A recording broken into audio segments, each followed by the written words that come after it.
Hello everyone, my name is Doodles. I've been doing Minecraft styled artwork for 5 years, and this is the beginning to the first bit of my full Minecraft style guide, going from modeling resources all the way to putting them in game for the most seamless, easy access experience possible. I have struggled with ADHD while doing things like researching modding and learning different styles. So, over the years, I have acquired a lot of skills and tricks that I believe will help anybody who is like me or any beginners trying to get into the pixel art space by compiling it all here. Now, first, resources. Obviously, you want to get Blockbench. Go to blockbench.net on any browser and look for your download. Windows 10 can use 64, 86, and 32. Windows 11 users can use 86, 64, and Mac OS users will normally have a designated section for them. You're going to want to be up to date on the newest version, and we're going to go over plugins that I would recommend having installed later. For concept arting and flat sprites, I recommend LibreSprite, and for modding, I recommend MCreator. These are both of the links, these are separate. For both MCreator and LibreSprite, you want to go to MCreator, download all, because that is all previous versions. I know some people like to mod on 1.19, while some people like to start on the most up-to-date current version. We won't be needing that anymore. Now, get started. If you are going to be putting your things into the game, it depends on what they are. It depends on those a lot. If you want an item, I would recommend going straight to LibreSprite for an item texture. Because item textures are flat, Minecraft automatically stretches them and adds the solid color pixels on the side, and that's why every single item has an outline. So all you need is a PNG file of your item in the correct resolution that you want it, and you can export it directly. For mobs, if you are going to export to MCreator, which is what we are going to be using today, despite it being a little bit behind on some of the tools you might want due to Minecraft not having a designated modding program, you're going to want to go to Bedrock Entity. Now, this is a Forge modding tutorial. It also works with Fabric. It depends on if the Gekolib plugin for MCreator is up to date in Fabric, though, so you might want to check that ahead of time. Either way, both use the Bedrock entity for creation. You don't want to go modded entity, not Java block item, not generic model. Although if you already have started with one of those and you want to export it, you can convert it later. And I will show how to do that soon. First, we're going to start with LibreSprite. LibreSprite is very, very bare bones. There is a paid version on Steam and other platforms called Aseprite, which is why this may seem like a knockoff, but this is just the GitHub version that is self-compiled. You can get every feature in Aseprite if you want to put the time in to mess with the code and all the files yourself.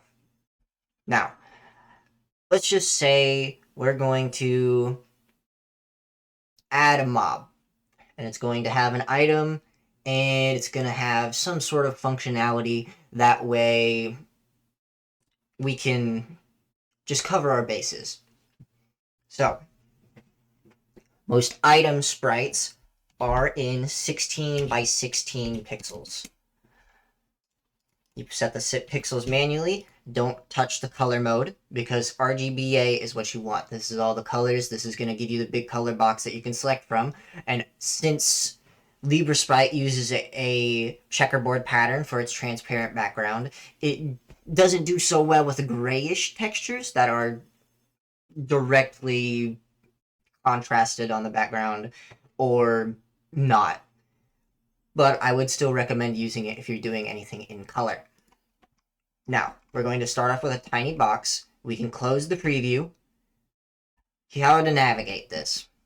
This is your select tool. If you hover over it and click, you can get circle select, self-explanatory, lasso select, which is drawing it yourself.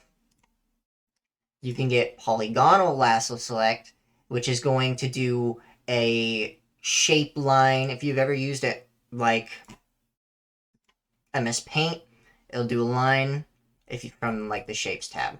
And then magic wand goes by color and non-color. If you use magic wand on this background whenever nothing's here, it will select everywhere but where you have drawn.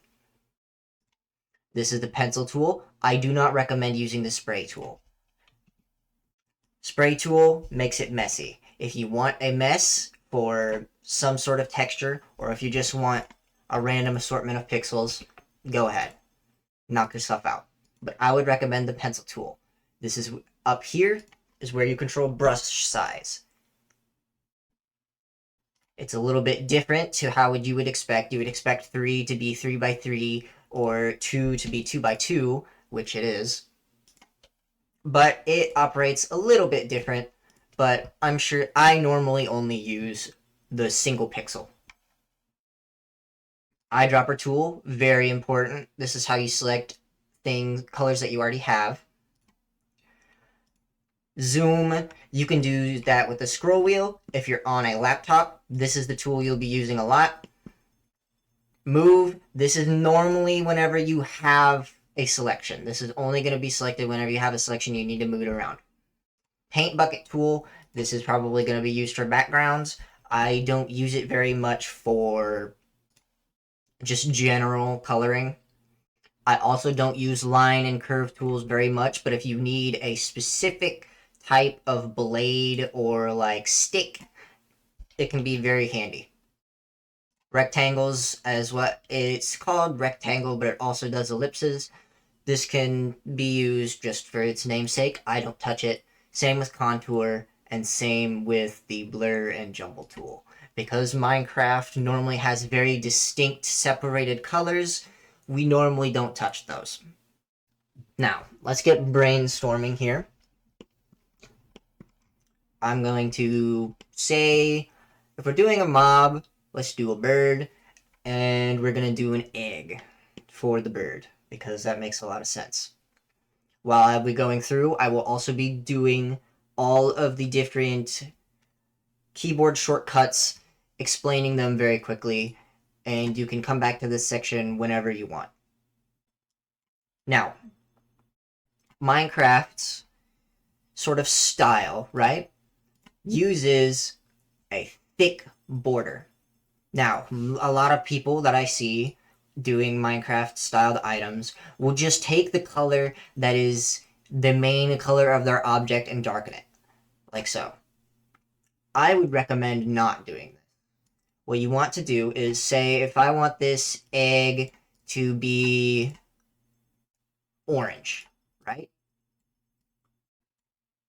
Let's make it a little bit weirder shape just so that it has a different, makes it interesting, right? It's a little bit wonky, but we'll fix it up. I would actually recommend shifting the color a small bit towards red or yellow, and then darkening it, or making it more saturated. So we have an orange egg. We're going to do a red outline. Break it up a little bit. It does not have to be solid. It can even help with determining the type of shape that you want. So it's a little bit different than what I just put, but it works. Then here comes the next thing. You want to block your colors in first before shading. I have been stubborn for several years. Whenever I first started, I didn't use a palette. I did not block my colors, and I just did pixel by pixel. And that took a long, long time. And it took even longer for my little stubborn butt to get into gear and actually start using the tools that were available to me. All because I didn't want to be like other artists, or somebody told me to do it, and it's like, well, you don't know what I'm making. Why would you tell me what to do? And I can tell that that sentiment is not just me, because I've seen it around other places too.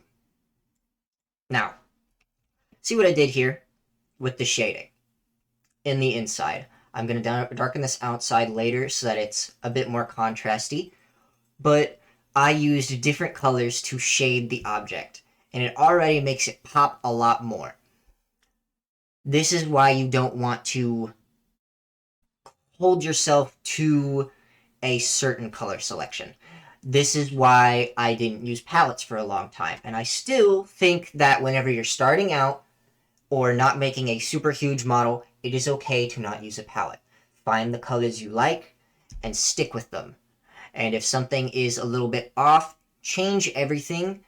Don't make your things messy. You want symmetrics in the Minecraft style. If you want non-symmetrics, those are going to come from your actual shapes. So whenever you apply a texture to an object or a mob or a block, something custom like the brewing stand or maybe the hoglin, they have the horns. Sometimes the horns, I can't remember correctly right now, but I think the horns might be different sizes. If you want that asymmetricality to add intrigue to a certain part of your mob, do it with the shape of the mob itself and not with the texture. If you want to add a scar or anything else like that, those are perfectly fine. But whenever you're going for a basic skin texture, you should focus on symmetricality first. Since we're doing an item right now, it doesn't really matter that much. Unless we were doing two items that were in mirroring each other, or doing something like an eyeball or a sword. We might add a shine on one side of the sword, but for the most part, we want the metal to be symmetrical.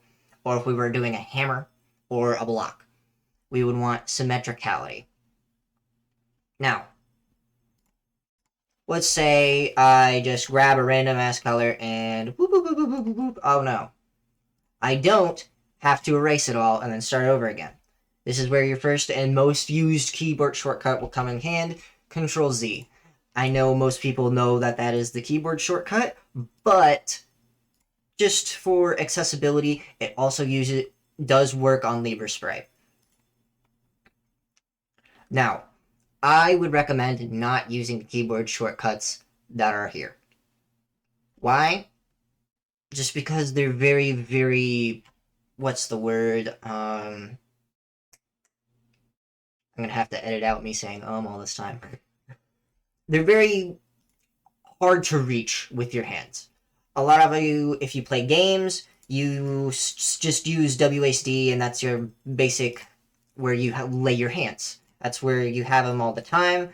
Even if you're watching YouTube or doing anything else, you probably have them there now if you're following along with this video. So I just don't use them. I don't press M, I don't press B, I don't press E, I don't press I. I don't do any of that. I just go over with my mouse and click it because it's a lot more convenient for my sake. Now, the way you want to do light on an item texture is a lot different than the way you would do it with a mob. Light on an item texture depends on how shiny it is or how flat you want it to be. It's not like in art studies where a piece of light, like a fixture, is coming down on the object. Minecraft isn't that detailed. It's just not. So instead, what we do is we pick a corner. We pick a high up corner somewhere on the object, and that's where we put the shine. If we want it to be really, really shiny, then we add shines on the object that makes sense with its shape. It adds intrigue, it adds detail, adds depth. So see, I've added the shine here. I'm not a big fan of this color, so what I'm going to do is spread it out, see what it looks like if I just add the color. It's a little bit messy, so I'm going to backtrack. I like this little bit being here, so maybe instead we keep it that way and we add a white highlight. don't shy from using bright whites in your work. And now, since the highlight is here and the shadows are along these corners, then the middle needs to transition. Now, this does not just mean a gradient. What we're going to do is we're going to take the color we already have, and we're just going to go a little bit brighter and desaturate it. And oh, that doesn't look very good. So what we do instead is actually going to extend this out so that I have a bit more to work with. We can't just saturate it either.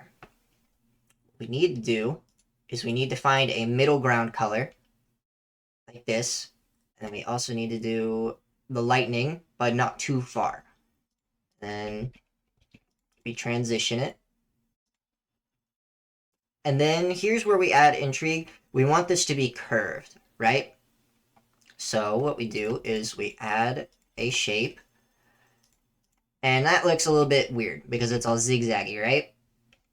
So this is where the second bit that I've noticed comes into a lot of Minecraft items. Not every pixel has to touch the other pixel.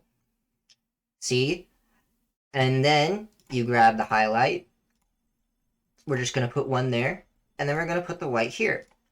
Same thing with how every other pixel doesn't have to touch. The colors don't have to always be in a gradient either. See how it's shiny there? And then all we got to do is make it a little bit more viable.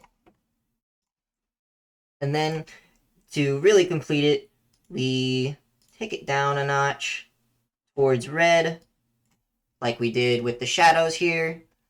I didn't really explain those very well. But with your shadows, you want to grab, most of the time, a different color, unless you're working on a block. If you're working on a block, then you want it to be somewhat the same color, unless it's something that has a lot of depth. If you're doing a mushroom, then you're probably going to be wanting it to be the same color, unless you're going for something like a super color from Mushroom Cat, where the colors go deeper as there's holes in it. Or if it's a type of wood and you have like a crack in the wood, then you want it to be lighter where the bark is gone. You normally change the colors then. But with something that just needs a little bit of shadow, then add it there. Another thing I've noticed with myself for all of these years is that I used to not go into shadows hard enough. If I was doing gray, I'd do a light gray shadow instead of a deeper shadow. I would go for a light gradient that instead of doing the sharp highlights like I did here. And those are fine, but if you want to really add that depth to your object, then you want those deeper shadows. For this, since it's round, there's no holes. See, what we could do is if we wanted to add holes or cracks, then we go even more into it. And then we gradient it a little bit more as it goes outwards. And now it's got these spots. But for now, we just want it to be a little bit more textured. I would use the word freckled.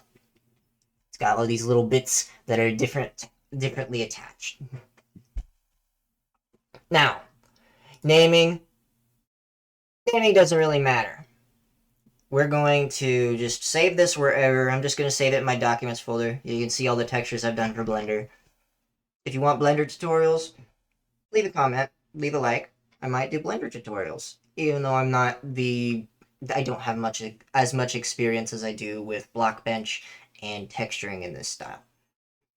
Anyways, that aside, we're just going to call this bird thing a Limbird. And then we're just going to do Limbird egg. Here's the first lesson of formatting. Always use underscores if you're doing a texture for Minecraft.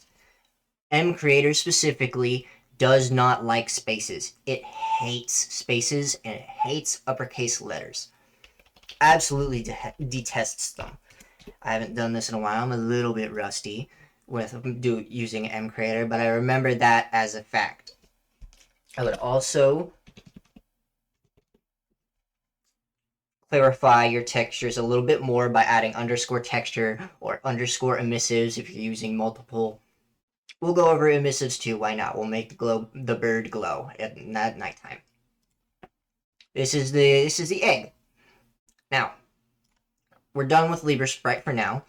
Blockbench should be done updating, like it said.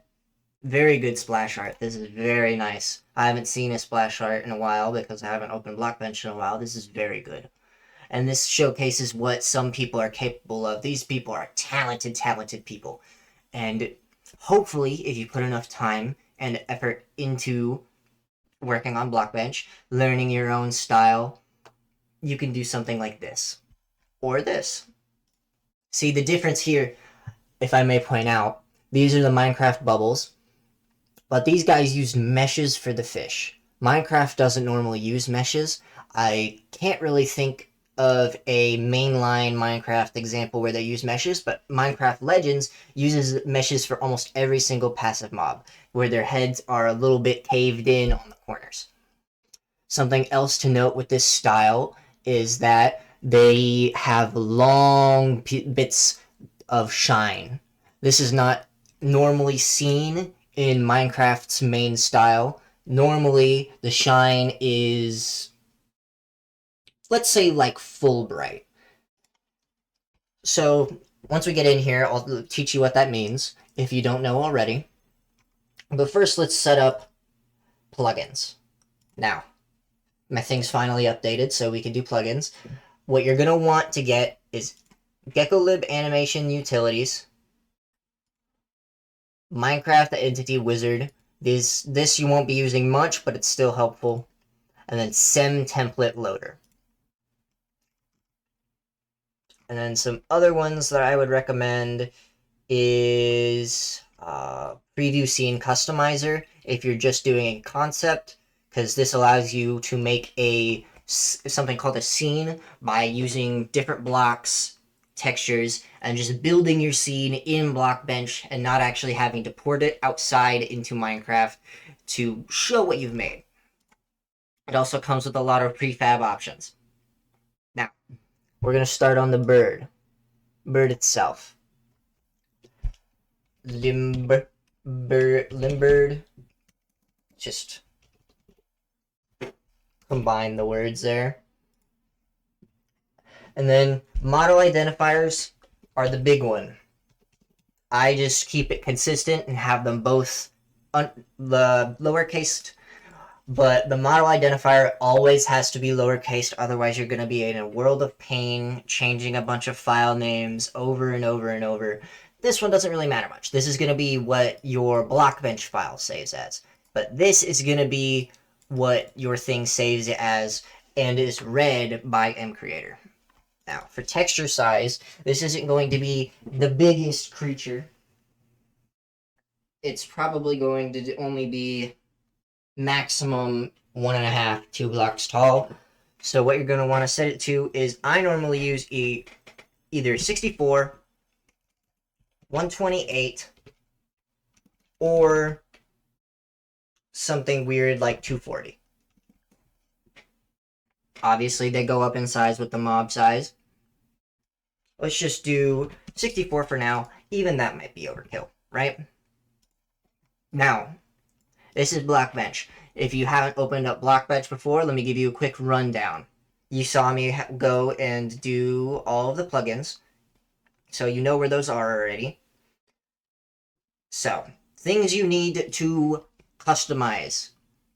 First off, you're going to want to go to these 3 buttons, Customize Toolbar, and then this search bar goes to everything. You don't have to scroll through all of these to find what you need. Look up Inflate, and then that's pretty much what you need for here, except for, yeah, this is basically what you need for here. Now for paint, let's just set this up ahead of time so that you won't get confused. You're going to want, I guess I changed it a little bit. Wait. Wait. Is it this toolbar? I'm gonna have to edit this out.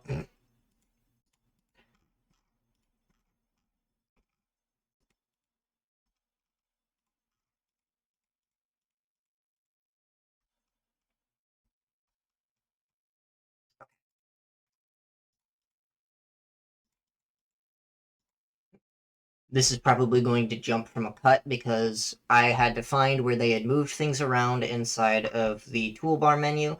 You're going to want to go to transform, scroll down, or just type flip, and you're going to want to add flip X, Y, and Z because those are going to be very, very useful to you if you want to make things symmetrical, which of course you do, and don't want to do it by hand. All right, now that we've got all of our things set up here,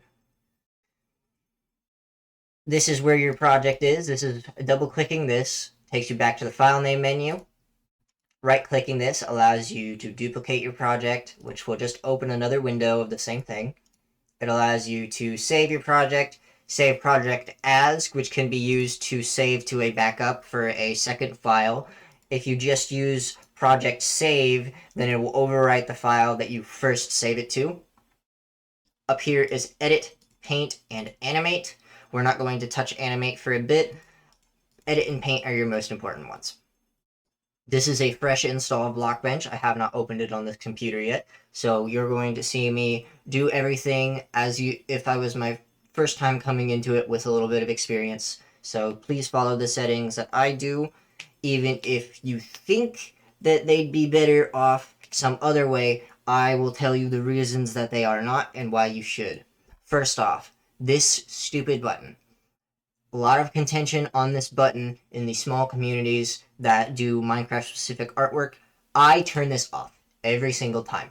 And the reason I turn this off every single time is because if we add a block here and we just make it a little bit bigger, just to show what I mean, turning on shading adds these shallow shadows to the side, and the lamp always comes from the top left. I don't like this. I don't like this for a good reason. It shades for you, and that leaves your models looking flat. If you trust the shading too much, then one side could have shading, well, it didn't need it, and the other side has less or more. I just don't like it. I turn this off. It helps with emissive textures as well, which we'll be going over after a little bit. Now, right-clicking the block, you can copy, paste it. I would just do duplicate with Control D. You can change its color whenever you're blocking it out. I don't really care, as long as I know what I'm clicking on. Toggle visibility makes it go invisible. The way you turn this off and on, if you accidentally turn this on, is by this little eyeball button on your list of objects. And then we're just going to delete this. I feel like that's a bit self-explanatory. Now, how to navigate this. If you're on Mac, it's a lot harder, and I don't really know how to do it because you guys have normally the little touchpad. Same with laptops. It's going to be a little bit different for you. You'll probably get the hang of it on your own.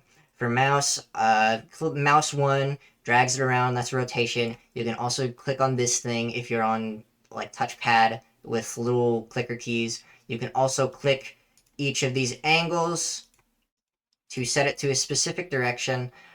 To get out of this, though, you can't just drag mouse 1 on the main screen. You have to drag this thing.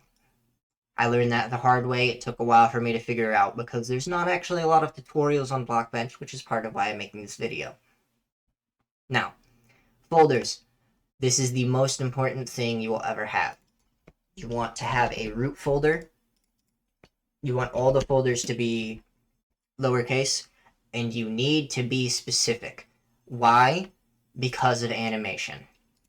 If you want to put your mobs in game, they have to at least have an idle animation and a walking animation. Those are the 2 requirements. And then if you want them to look good, you need to have a falling animation, a swimming animation, and then whatever else you need to add for their behavior. but idle and walking are the main ones.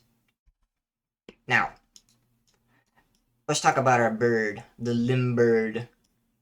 So I think it would be very, very funny if we took the limb part of its name a bit more seriously. So, everybody knows what a Minecraft chicken looks like, right? The skinny, flat legs, the little chunky body, and then the tiny head. That is the classic Minecraft bird look. But some mods also do the tiny little chibi bird look, so they'll make their bird just a little box, they'll add a little box beak on it, and then they'll add a plain texture for the feathers on top. I don't like doing those birds.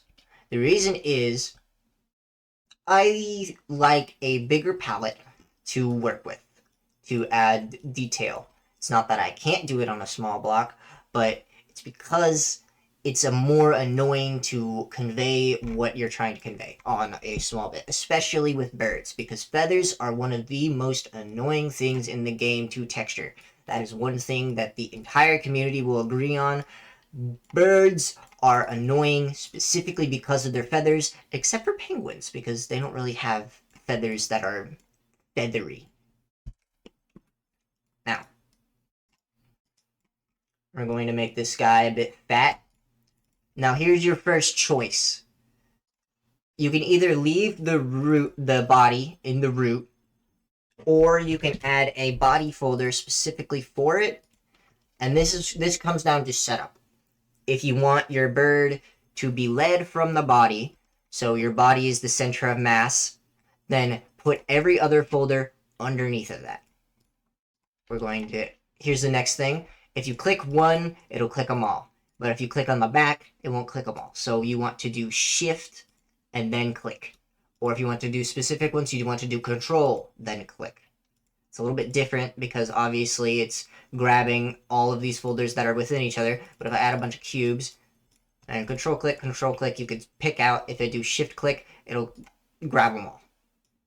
We don't need these, so I'm just gonna get rid of them. Also, pressing X is not a way to delete things. I think, if I'm correct, the button is backspace or delete. Yeah, delete. Alright, now, here is your first choice on modeling. I'm going to show you two different styles that both fit with Minecraft for ways to do this. Now, the first one is, these are both about wings. Let's do wings, and then here's where your specifics come in. You want to do left underscore wing, that says Wong, wing. And then here's the first trick that I'm going to show you that took me a while to figure out, but it's super helpful. You just shift D, here's a control D, and then you go up here, do flip X, and then it'll automatically set the thing from left to wing or left wing to right wing. Now, always remember, north is the way your thing's always going to be facing. This is the way that it needs to be facing to work properly in Minecraft. It says north, it doesn't really matter. This is the front-facing direction. So that means that left is this side, right is this side. X will always port right, and this is Z, it'll always be in the middle, and it'll always point south. And then this is how it deals in left and right. It will do negative X and positive X, and that's how it works with all of them. So if I go up here to the block, the position. Currently, the position is negative 5x, because if it was on positive 5x, it would be like this. And that's because of size. If I made the size negative, it doesn't work. It does not work. It will never work if you make the size negative. It is very, very annoying that way. It doesn't like negative size. So we're going to put that back to normal. And we're going to drag it back over here. Center it again. Now this thing is a little piece of shit. Pardon my language. This is the pivot point. This is how rotations will always work. always goes around the pivot point, and it is annoying. This is how you center it. You center the pivot there. You don't always want it to be center. So what you need to do is you have to go up to pivot tool or press P, and then you get to move it around freely. For now, we're going to keep it in the center because this is going to be the center of the mass. This is the center body. Now, back to wings. Got on a little tangent there. There are two styles of wings that Minecraft sort of uses, right? There's not many birds in Minecraft. You got chickens and you got parrots. Both of them use one style of wing, but then there's also the modded style of wing, so it's worth going over both of them. Same with phantoms, they also use this style of wing. You got what I like to call the block wing or the chunky wing, and then you also have the plain wing. Planes are flat textures. They show on both sides or on one side depending on what file type you use. It is very annoying that they have to they aren't specific like counterparts within both parts, but that's just the way it works. Now, the chunky wing is the wing that basically everything in Minecraft uses except for the Ender Dragon. Chunky wing, you can see it flap up and down on chickens. It's how the phantoms fly around, and it's how parrots fly. It's also the fins for turtles and dolphins. I don't really like the chunky wing that much because of it just doesn't fit for certain mobs, and it leads to less dynamic animation. So what I mean is that if a bird is standing still, right, it tucks away its wings. And then they kind of blend with the rest of the body. You can still kind of see them, but they're more flat along the body and they fit to the contour. With the chunky wing, they don't do that. So I do not like chunky wings. That is my personal preference. You can use whatever you wish, but I personally like plain wings, and it also gives me an excuse to teach you how planes work, which is very important. Because animating with planes is a bit different than animating with blocks because you have less wiggle room. They like to come apart. You'll see seams if you don't have them exactly right. Now, for this bird, we're going to use plain wings. So what I'm going to do is I'm going to separate these into two different bits of wing. So these ones will have two parts, and one is going to be smaller than the other as it goes outward, and one is going to be the main portion of the wing. See? Easy. Now, you can do this ahead of time, and it'll be a lot easier for you. Set your pivots like as if they were joints. So your pivots is going to be how your things move around. That's how they rotate. The animation tool also uses it in this way. So you want to think about it like an arm. So if your shoulder is right here, your arm comes out from it.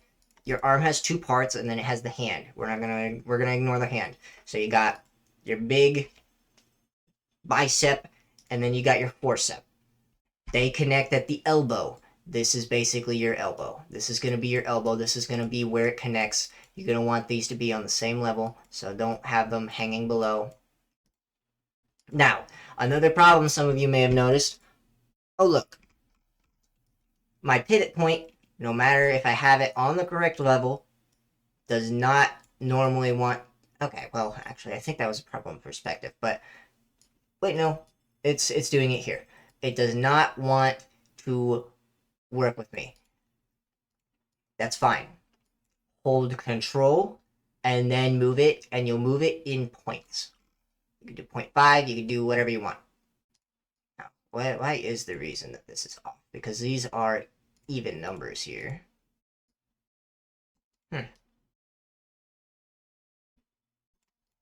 Should be working. Not sure why it's not. We're gonna ignore that. We're just gonna move on.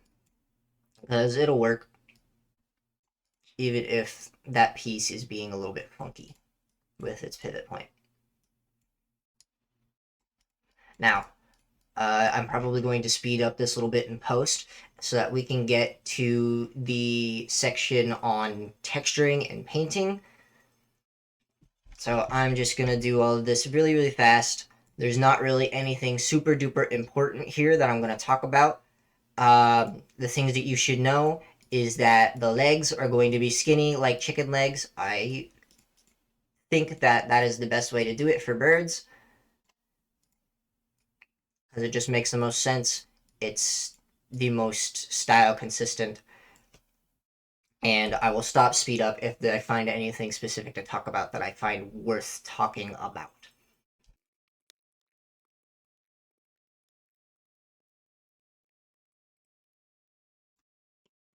Here, I'm going to slow down here because I realized I didn't talk about it. To get it to the scale tool automatically, instead of pressing S, just double click mouse one whenever you have selected an object.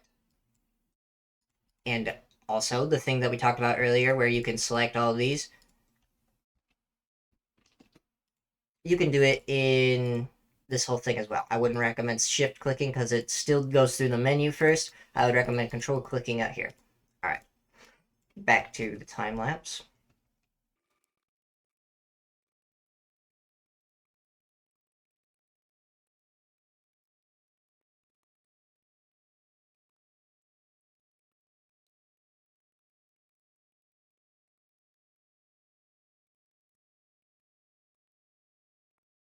And that's going to be the end of the time lapse. This is our model.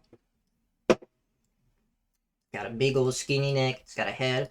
And some of you may have noticed that I gave it 3 beaks.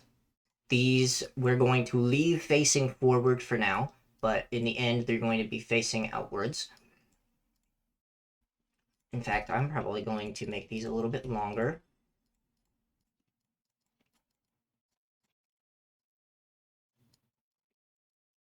It may look like a messy block right now, but it'll be a lot more coherent once we're finished.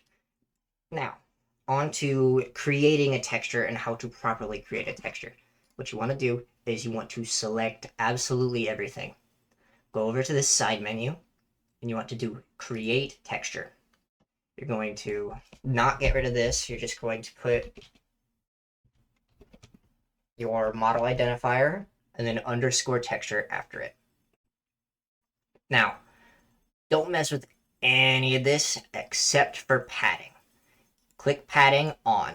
This is something I see a lot of people don't do, or they mess with the color on the background. You want a transparent background and you want the padding to be right here.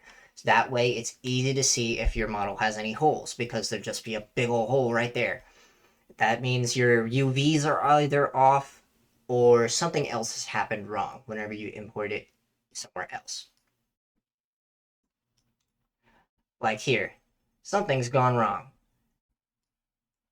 What has gone wrong? I'm not sure. I think it's this middle block. This middle block right here has overlaid itself somehow. Ah, it's because of the size. See, this is why you don't do negative size. I missed that. For some reason, it wants to be negative. Whenever in reality, it should be positive. I don't know why it is fighting me on that. In this case, I think this is a bug of some sort. We're just going to delete it. And then we're just going to remake the body.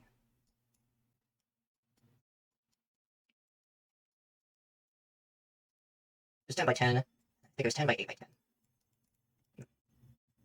In situations like those, just don't even bother trying to fix it. Just go and remake the one block because it's just going to bring you a whole lot of pain if something bugs out and you're going to try and fix it for hours. Just start over on it. Because you have all the other pieces, they work just fine. This is the only problem, the only troublemaker, yada yada.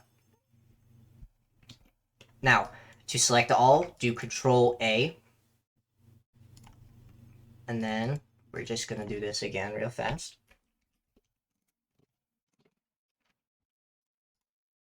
See? Now, what padding did is if we go into paint, we can see you have to hold Control to zoom in on here. And then as annoying as it is, it's the same way to drag. You hold in mouse 3 and control to drag, control, scroll, and zooms. Now see, put a line of pixels between each of our different blocks. Now, here's the first thing that is absolutely infuriating about Blockbench.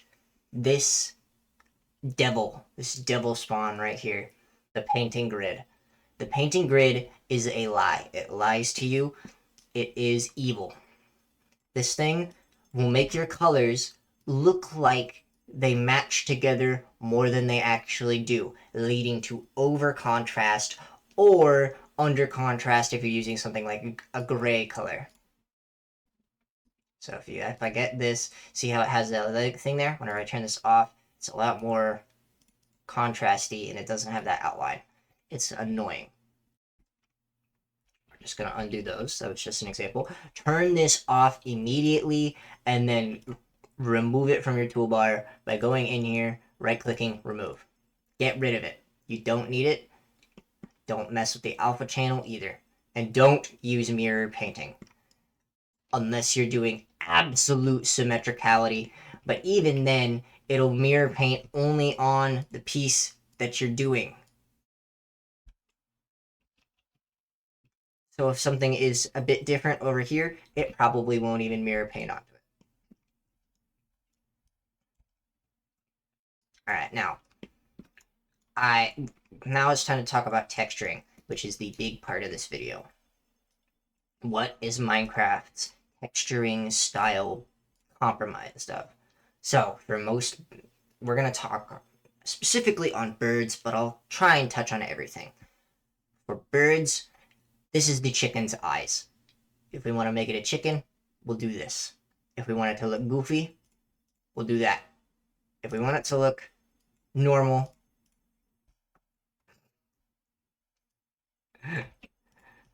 we'll do this.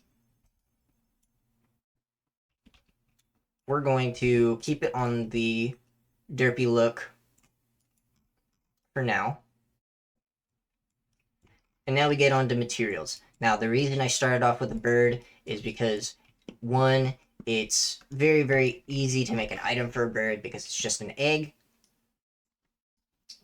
And two, because it gets me to teach you one of the hardest things to learn in texturing for Minecraft is feathers. That's the main thing. Feathers are very, very annoying. Even the chicken doesn't have very good feather texture because it's just a checkerboard. And the parrots just use solid color because they're so small. So there isn't really a good place to learn feathers from. Even the feather item isn't what you want for like a feathered creature if you're making a mob. Now, for the legs, obviously we're just going to do solid blocks, and then we're going to go do skinny leg. And then for the foot, you can either do something like this and then repeat it on the other side, or you can make it sort of like this. There's different styles the way to do it. I am going to make it like this because I think this is going to be some sort of water bird.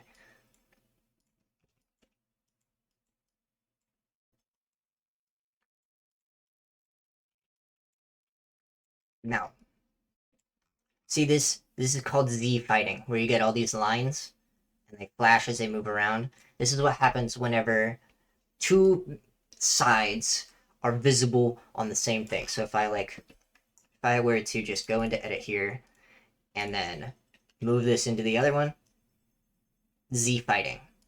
If you hear that term, that's what it means. There are multiple different ways to deal with it. Never mind, it's just being done. Alright, this is probably going to come from a cut because I got confused and that doesn't really need to be in the video for something that is supposed to be explanation. One of the ways to fix this Z fighting is to add a hierarchy. Now, how do we do that? Well, a lot of people like to take their size and then do 0.001 or something really small that normally fixes it. Creator doesn't like that very much. So what we're going to do instead is... Okay, that's odd. Okay, wait, no, it just moved it out of place. We're good. So what we're going to do instead is use the tool that I told you to add at the very beginning, the inflate tool. Now, normally what this does, makes the mesh bigger without making it bigger on the UV side of things. Normally this leads to a bunch of broken crap, and it's most often used in animation as a part of the scaling tool. But what we're using it for is we're going to put 0, 0, 0, 1. Now, what happened? Doesn't look like anything. But now, this plane, sometimes you have to go up to 0, 0, 3. It's very finicky. But now, this plane will always be over anything that doesn't have an inflate value that's bigger than it. For actual practicality, we're going to leave this on 0 because we want this piece to be the main piece. This is going to tuck under this piece, so we're going to put this at 0.003. And we're going to do the same on the other side, 0.003. That doesn't mean this doesn't get anything, though. We're going to put this at 0.002. That's a 1.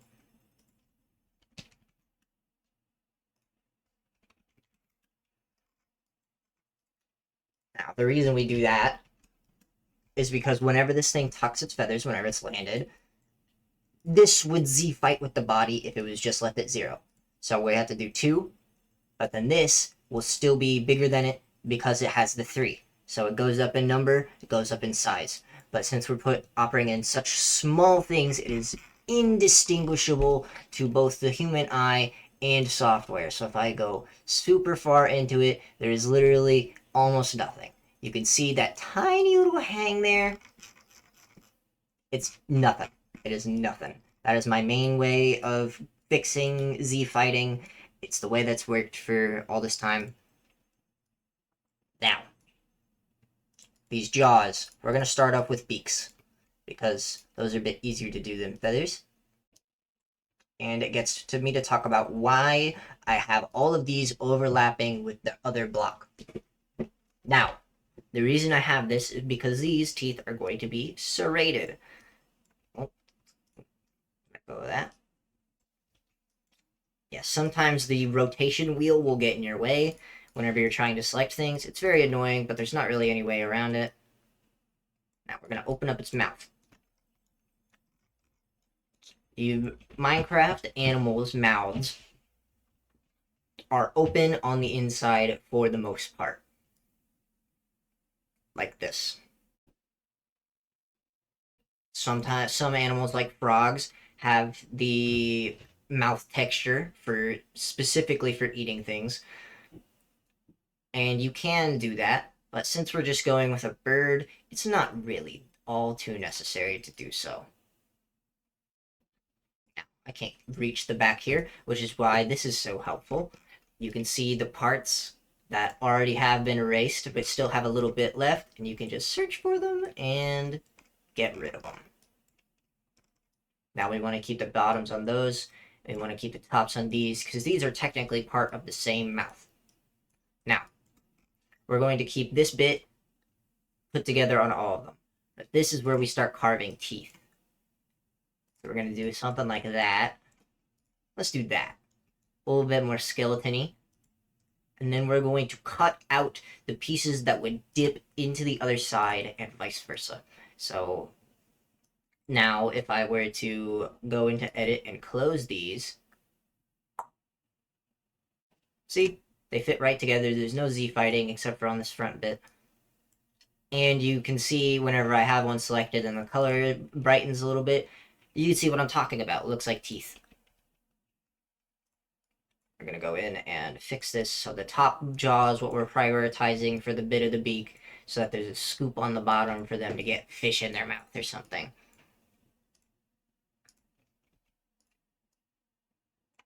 Now comes the annoying part. Oh no. How do I reach these things in here? Well, all of these blocks, the reasons that we have it be all like connected, so it's, I think it's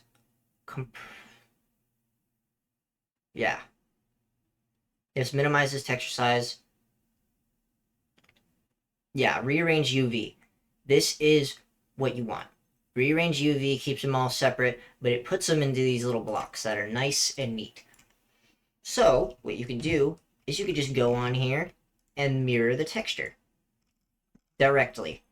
And there's absolutely no problem with doing this whatsoever, because this is what it takes the texture from, this is what it's editing. So for this one, we do this, this, and then that, I think. No, this. And then you just do this each piece of beak like so. And this is all just getting the shape of it all put together. And you don't really have to worry about these things fighting like they are, because this middle one is going to be annoying about it, but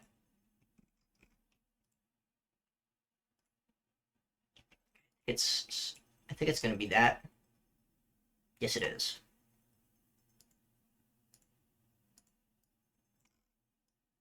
I don't have to worry about this because these are going to be angled a different direction anyway afterwards, so all of this Z fighting of the same exact shape on the middle of the mouths won't be there whenever I'm done. But it will be in the back. But we want the back to actually be the mouth. So, what do? Well, we can't just have the raw mouth hole open right here, because that would look weird. If you look at the bird or its animation breaks or something, and you can just see like the freaking open gaping mouth, it's odd, right? It's weird. So we're going to go into the animation tab for the first time. This thing can be so intimidating. It can be very, very intimidating. I'm going to tell you why it's not. All you have to know is pivot point. That's where your rotation is. That's where everything matters. This is how you rotate. This is where you scale from. This is where you move. What we're going to do here is we're going to add animation. Now, do not touch absolutely any of this for now. We're just going to change new to pose and confirm. We're going to, and the one thing that you're going to need to know, the reason why we sort all of this so much is because all of these go off a folder. So beak 1 has its own folder. It shows up down here in this thing called the keyframe menu. This is how your animations progress. If I press play, it'll go along the seconds. This little blue section is the actual animation play time, and it'll end once it's done there, or it'll go on forever if it's at 0. What we're going to do is we're going to add a rotation, which is this first one. We're going to move the pivot point up to right behind the beak in the face. Now, if you segment it too much, I want these things to open and close once I actually start animating it. That's why I have so many sections. I'm going to put it right in the exact middle. Since it's even, we got to do boop right there. Well, since it's odd, we got to do it like that. And then the rotation actual part of it is we're just going to set it to, let's just do 15. See, it's not too far off. And then we're also going to change its position to be 0.5 back in the face, just so that it doesn't have that little corner that doesn't attach. And then we're going to do the same with the other beak. But instead, and what we can do is copy, paste, oh no, pivot point. This is why you gotta remember your pivot points. Sometimes they'll be funky because they're just being annoying, or you've selected the wrong tool, like I did just there. But yeah, a neat and tidy Blockbench workspace will make your life so much easier and full of happiness and art, and not fixing things for 2 hours. So you always want to have your things nice and neat, even if it takes like 2 minutes to do so. And there. Oh. and there. Now, the whole problem of the back of the mouth being open isn't much of a problem anymore, because if we go back into the paint menu, if you go back to edit menu, it'll go to its original build pose, but if you go from animate to paint, then it'll hold the pose that it has already. Since we edited this in edit, it has its jaws open. Let's just close them. Then we can just do the same thing in here, but make it a little bit more manageable. See, this one's jaw pivot point is also a bit off. The easy thing that we can do here is do center and then move it just backwards and like down. And now its pivot is in the right place. Well, at least it's supposed to be in the right place. Okay, see, this is me being careless here. See all the bottom jaws, they're in this little section that we don't want. So bottom jaw, I'm gonna just kind of copy paste that, and it'll automatically add the numbers. And then we gotta move all of the bottom jaws into the actual bottom. There. Now these will work properly. If it had kept the pivot point for the bottom jaw, since I had it wrong the first time, then it would work properly. Give me a moment and I'll fix this.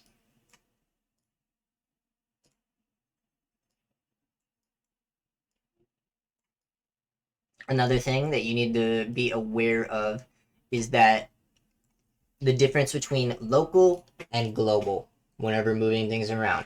If you are moving things, you can have parent, global, or local. If they're parent, it means that they're inside of another folder. If it's global, then it's just the global directions. If it's local, then it'll be local directions. So if I change this, move it to local, and it has like a bunch of rotations and stuff, then it'll move based on those rotations. If I have it on global, then it'll move specifically to how it is in global. So see how it's pointed the same, even if the pivot point is off, it's pointed the same direction as the actual block itself. If I change it from local to global, then it'll move on the main directions. This beak needs to go back into the face by 0.5 like the other one. All right, now back to painting. Now that we have everything posed correctly, we're going to first fix these real fast before I forget about them for a third time. And then we are going to get started on the plume, because that is going to be the hardest part along with the wings to do. Now, the plume is just obviously the plumage. With this type of file, only one side counts. You want to get a big old puffy looking texture, and you want it to be connected for the most part. It's a little bit too skinny for my liking, so we're going to start over. This whole part of carving out the shape is mostly erasing, so we're going to just go on by. I like this plumage. It could be a little bit heftier on the back. There we go. Kind of reminds me of Ho-Oh's plumage. And here's another thing that's contested in the community. Moving things by 0.5 does not make it pixels. Minecraft has proved this with the recent edition of the Redstone Torch having a new texture and it being 0.5 inflated like this tool to make it pop more. 0.5 is not mixels. It is a position. Mixels is whenever you have two different colors that are on top of each other or not sized one-to-one with all of the different pixels. Alright, now that you have your shape, you're going to want to block your colors. This is where it's nice that we did the item icon first, because what we can do is we can go in and open the item icon that we made earlier. I can find it. Should be able to find it here. Give me a moment. I'm gonna go L.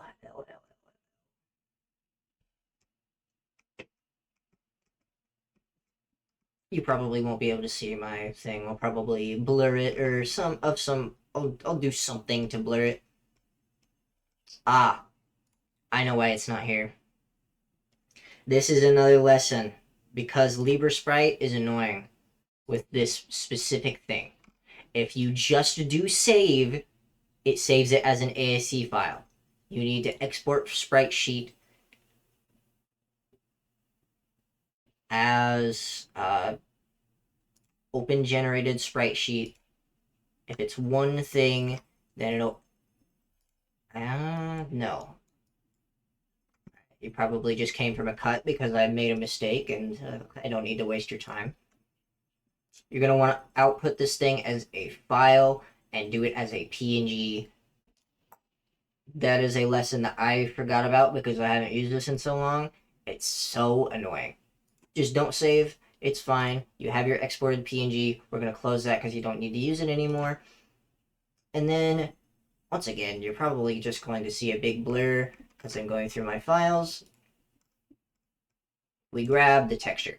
Opens completely fine on Blockbench because it's made to handle textures of this size. Now, we're going to create a palette. Go into this little section on texture and click both. We're going to, where does it say? Clear. We're going to load a palette blank.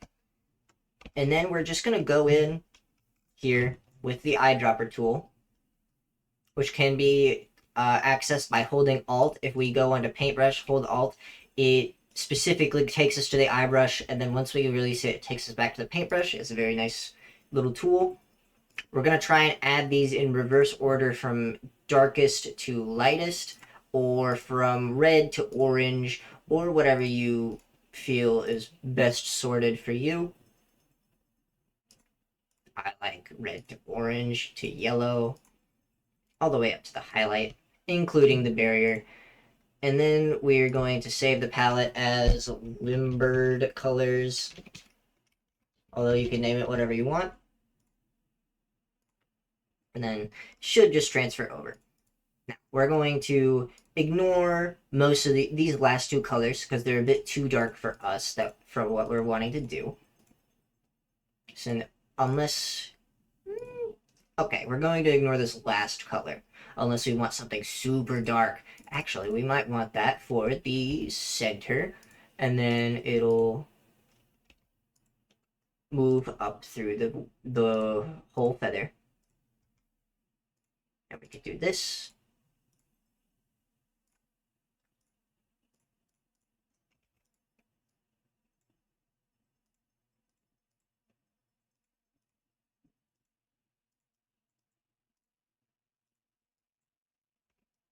Now, that doesn't look very good, in my opinion. So, we just need to keep to our main colors in this case. Normally, you'll be able to experiment a lot more, but with feathers, for the most part, you don't want to add the specific, like, what's it called? The pin of the feather. You don't want to add that. Also, keep the darkest color in the middle, going up the feather, and then have it trickle outwards, like this. I'm not going to add a piece there. I'm actually going to add a brighter tone there. Maybe there too. And I like this. I think it looks alright. This little bit is bothering me.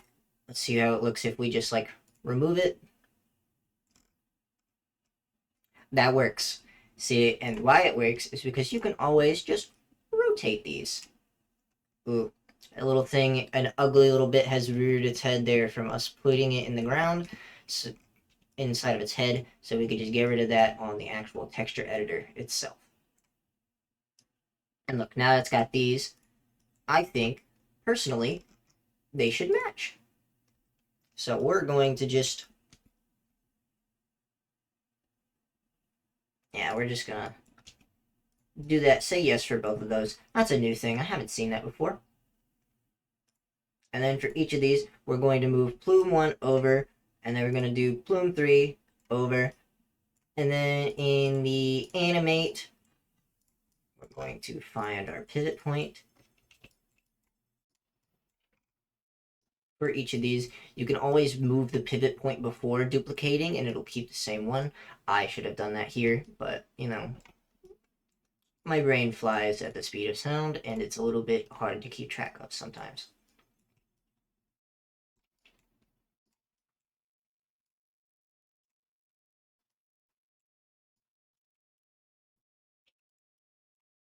And then we're just going to rotate this outward the same amount of degrees as we did the peaks.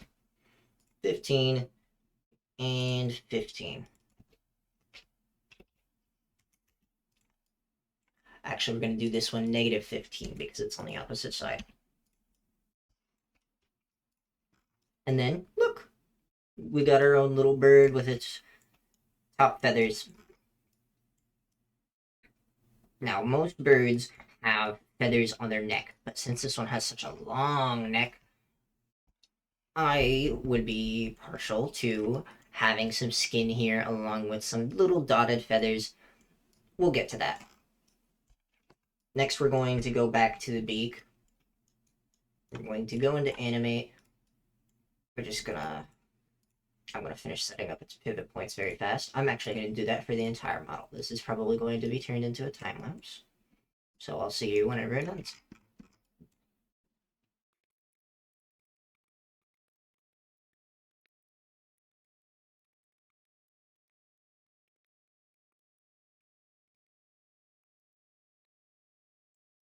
Alright, now everything's been properly pivoted. We can just get straight to work on the model. We're going to rotate these bottom jaws open in the edit tab just for ease. I'm not messing around with the menu. We're going to go into animate and then it's going to hold them open for us. Now for the beak, I think this bird would have either a red or a black beak. So we're going to try both colors and see what works. Aha! This is where we use our colors from before. We're going to get a deeper color for the back of the beak. Then we're going to use the lighter color for both the teeth of the beak and some of the stripes over the top, just to make it a little bit more consistent on where the colors actually are on the beak itself. We're going to add this here, and you can just drag it along back to the very back where it's darkest. And then this is where it comes in handy to know how to use the visibility feature, because now we can just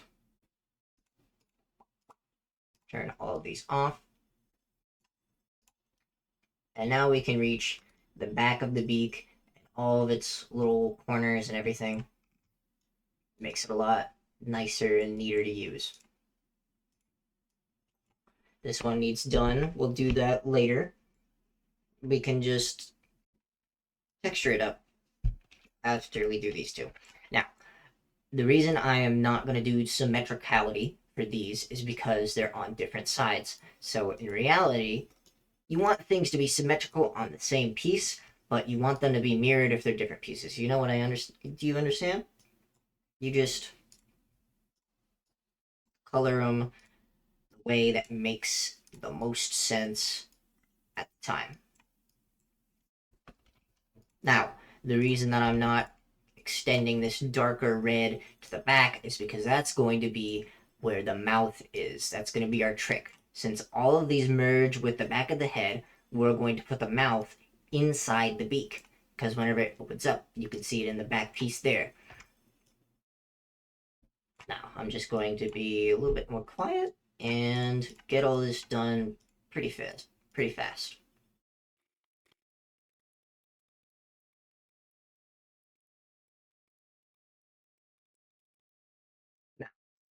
I'm going to come out of the time lapse here, and I'm going to show you a small little trick that will help you out. Just forgot a piece. Whenever you go into selections, this is where you're going to be using shift a lot. Because whenever you hold shift for a selection, it will just add it to the current selection. That's how it is in most editing programs, but if you're using Blockbench for the first time, that can be a little bit to get used to. It is a very, very useful tool. I would also recommend just finding this, making it a little bit bigger. Now, this is where your Control C, Control V is going to come into play a whole lot. It'll be like a pasted layer on here.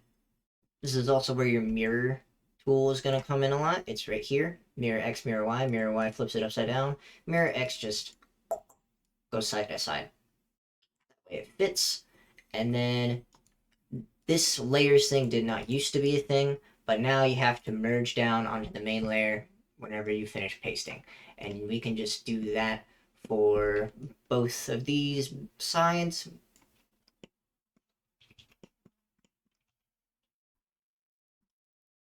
You can also grab the piece from wherever it is on the screen as long as you have it as your selection.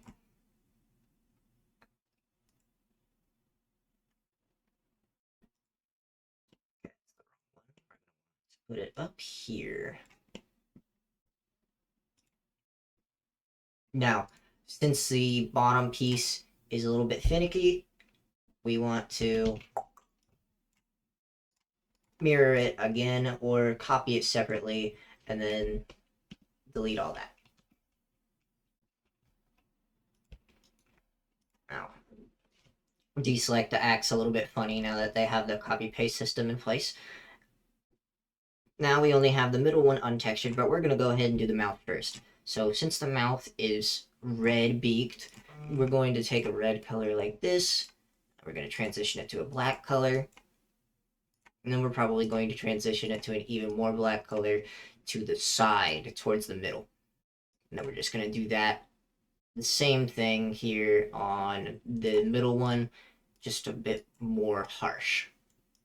And then for these ones, these bottom ones are just going to all have the lighter texture there.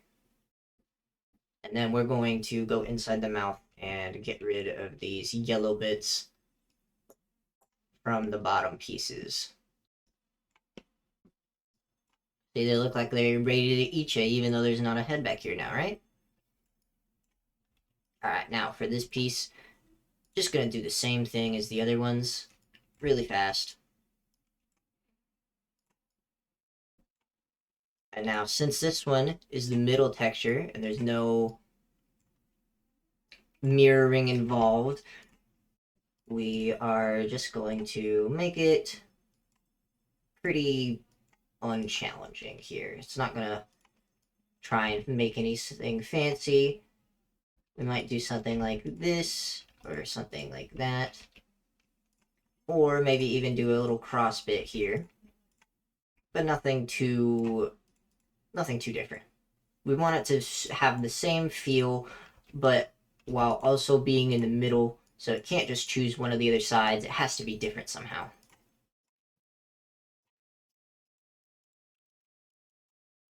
This also gives each beak a unique look in case we want, if we're going to get into sounds, we won't be this time. We're probably just going to give this one parrot or chicken sounds for a placeholder, because I do not have it would make this tutorial about an hour longer if we wanted to add custom sound creation into the process. For now, we're just going to use the base Minecraft sounds because it's a lot more convenient for me and for you. For this one, I'm probably going to do big old... Actually, let's make it a little bit different on the bottom, this one.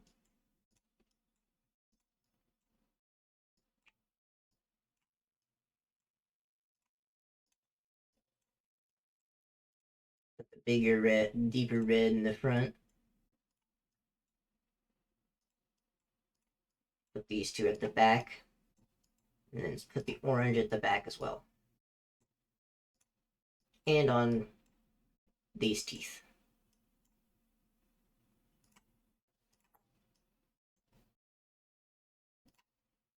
Now, you can always just toggle these off because they can be a pain to maneuver around, but I've done it for so long that it's like second nature finding the little spaces in between for me to hit. Now let's turn back on the plumes.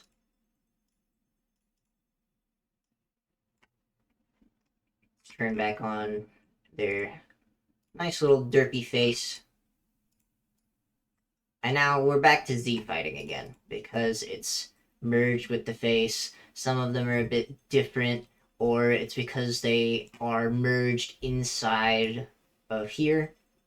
So what we're going to do is we're going to select each of these. Sorry if I make little noises. I just cannot help it. We're just going to set all of these to 0.003.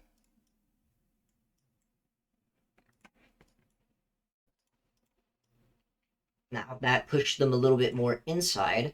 So we're going to go back to edit. We're just going to select them all. We're just going to move them forward until we see our texture. Might want to move this bottom jaw a little bit more forwards than the rest even, since it's rotating. You know what, we'll leave that up to animation and texturing. So what we're going to do here is, I said we weren't going to do this, but since it's causing so many problems with this specific style of beak that I'm trying to do, we actually are going to take everything into account. So we're going to take all of these colors. This is your like color history. This is the colors that you have had, and it goes back pretty far. Don't count on it to retrieve anything that you were in the very beginning of your project working on, though. We're gonna do this, this, this.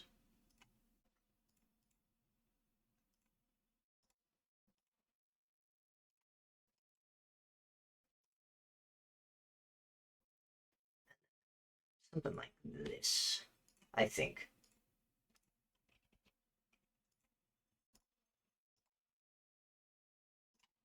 And we're just gonna round it out a bit more.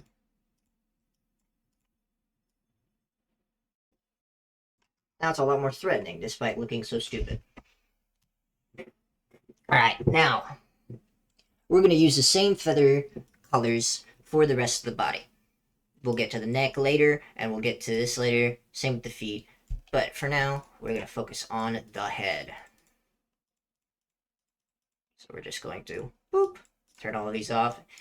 Real frightening looking. That's why you have the beak there to cover that up.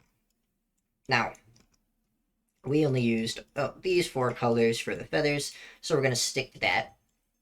And feathers have direction, so if we want the feathers to be on the head, then the feathers would go away from the eyes. Otherwise, we would get a shaggy look. And if we want a shaggy look, then we would probably flip the plumage feathers around and have them hang over the eyes, and then have this guy listening to Fall Out Boy. But for now, since the feathers are going away from the eyes so that I can actually see, since this thing's probably going to be a hunter of some sort with mouths like that, we're just going to have it go backwards and probably down on the sides. So we're going to do this, boop, something like that, then something like this. Now, this is another tip for the head. I have been making them symmetrical top to sides for a long time and realized it's not really that necessary to do. You can make a perfectly fine looking texture on pretty much anything just by playing around with what you have, because it makes it a lot more interesting if the sides are not like the top. Some people might criticize for me, and hey, every single one of these styles are not Minecraft's official style. This is the Minecraft style guide. This is the way I make things in Minecraft style, but everybody is going to have a little hint of their own stuff. Just the way their brain works. It's not going to be exactly the same across the board, but they are going to look similar through things like the eyes and certain ways you do things like planes, body shape. It all comes together to make something feel like it's in Minecraft. And that's the important thing. That's what you want. We're going to use these little golden feathers as our blockers. So we're actually going to make these symmetrical on both sides at the top here. We can just copy paste the other side over afterwards. We're going to make this thing like that. Boop.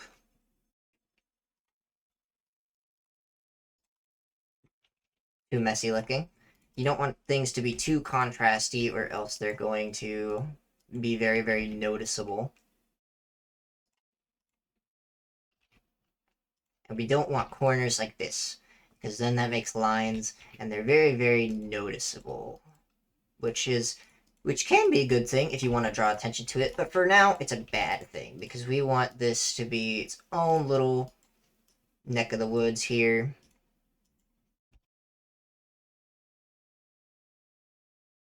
This color might be a little bit too deep for the actual feathers. Let's try. Yeah, that's a lot better. Alright, so this is going to be our shading color for shadows here. Because of the extra contrast, it works a lot better with these orange feathers. It means that we can put it a lot more different places than we've had it, and not have any issues. So I'm going to back up here till before we were messing with this corner, and I'm just going to replace all of these little bits with this red. Now we have a lot more wiggle room by doing stuff like this. We can have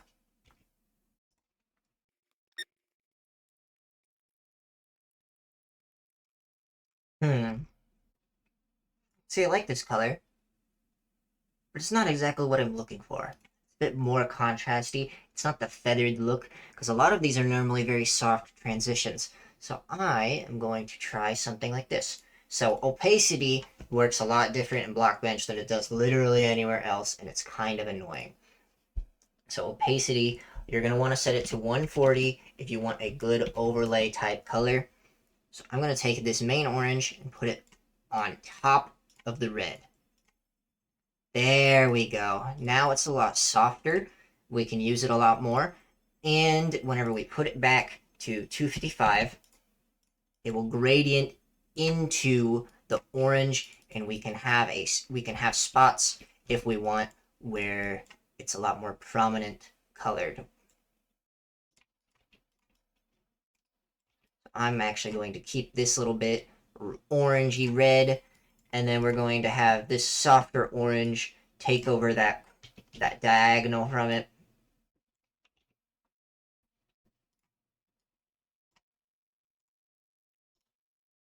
Merge it down. Mirror it. And there. Got ourselves our little head, and now we just gotta add. This is actually a good place to put on the plumage, and if we can connect the plumage can give us where our connections can be that are going to be a lot better. So with this little 2x2 in the middle, we could set as this brighter color, if I can reach. And then it'll merge there, and then behind it, we do this, the darker color, the darker orange. All the way across, get to it, there. In fact, we could probably stretch it to be like this. And then do the darker color right behind it in a sort of almost arrow-like shape. Really, really fat arrow, but it works. Alright, and then for contrast, we can add these little specks of brighter color, and then probably do the softer orange that we had. We're going to add that to our palette here. And then we're going to add it right in between, right above the darker, more gray orange. We're actually going to do this, where we have the reddish. We're actually going to remove reddish and we're going to add grayish. We're going to add grayish around the eyes. No, we're going to add reddish around the eyes. And then we're going to add the deeper orange here as well to highlight the eyes. But we're not going to add it pretty much anywhere else. And then we can add this to the back. The back of the head is really the one place that you do need to be consistent because it's where everything meets if you're going a certain direction, or if it's coming to the front is where everything meets, so that's where you need to be very, very watchful, mindful, and consistent with how everything is connecting, especially on the corners. Corners are going to be top, side, back, top, bottom, side. The corners are very important. You don't want to mess up the corners, otherwise you're going to have annoying things to deal with. Aha, like this. This is why it's looking so weird. It's because there's a line there, and it's very noticeable. So if we add a red speck, and then build up to it with these, now the line is very broken, and instead it has this sort of check mark shape. And if we, instead of doing the darker color, we do the light color at the top here. There. Now it's very messy. It is a very, very messy bird because we have these strong highlights. Let's see. That would make it like a firebird. We're not looking for a firebird. We're just looking for the normal sort of very, very good, large, very, what's the word? Prominent feather colors. I'm actually going to add it like that. Now, I've noticed something that I've accidentally done. I've massacred these. Oh no. We're just going to fix that real fast. It's not a big deal. We're going to turn the plumage off now, since we don't need it anymore, since we've done the top of the head.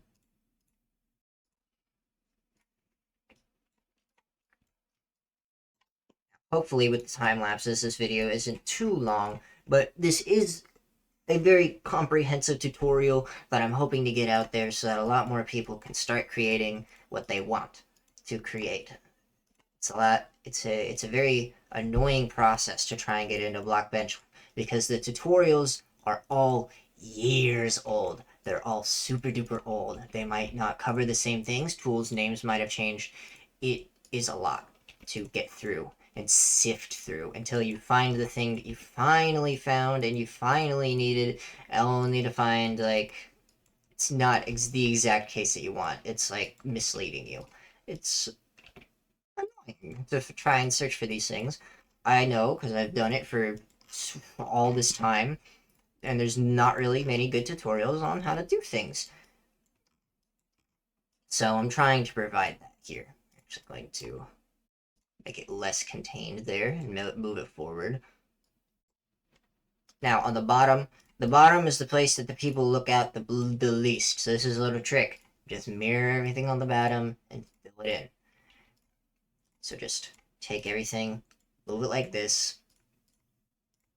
See how it all wraps around onto the bottom. Like I was saying, I used to do for the top, but not really that much anymore. I like having little bits of difference on the top. We're actually going to add this. We're going to actually add this in the front with... You can change it a little bit, but I do recommend keeping it mostly mirrored on the bottom and then just filling in the middle. Saves you a lot of time.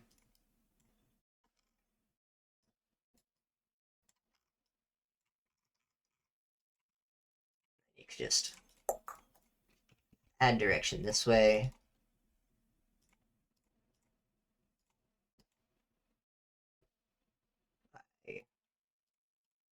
Doing that.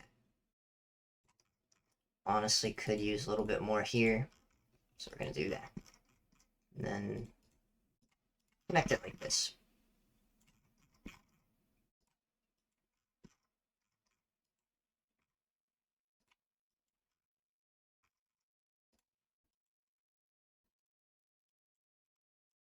There. Messy, but it works. And we'll have a lot more plate room to work on. Honestly, it kind of looks like lava. I like it. Gives a good reason for the bird to glow. We'll be able to mess with an emissive texture on it in a little bit. Alright, let me turn back on all of the jaws. Yeah, just do the whole beak section. Look at it. Scary. If I had to guess, this thing would probably spawn in the nether. Probably be immune to fire, swim around. So we'd have to do a swimming animation. Alright, now, on to the wings. The wings, I'm actually going to use mirror painting, which I normally never do on the wings. Just so that I don't have to do them twice or mess with any of the copy pasting. Now the wings, they have actually a lot less area than the head does. And we're going to start off by erasing until we get a good wing shape. And then the rest of it is going to be done through colors. So now we're just going to start coloring in, blocking our colors for the wings. We're going to use the reddish color for a big majority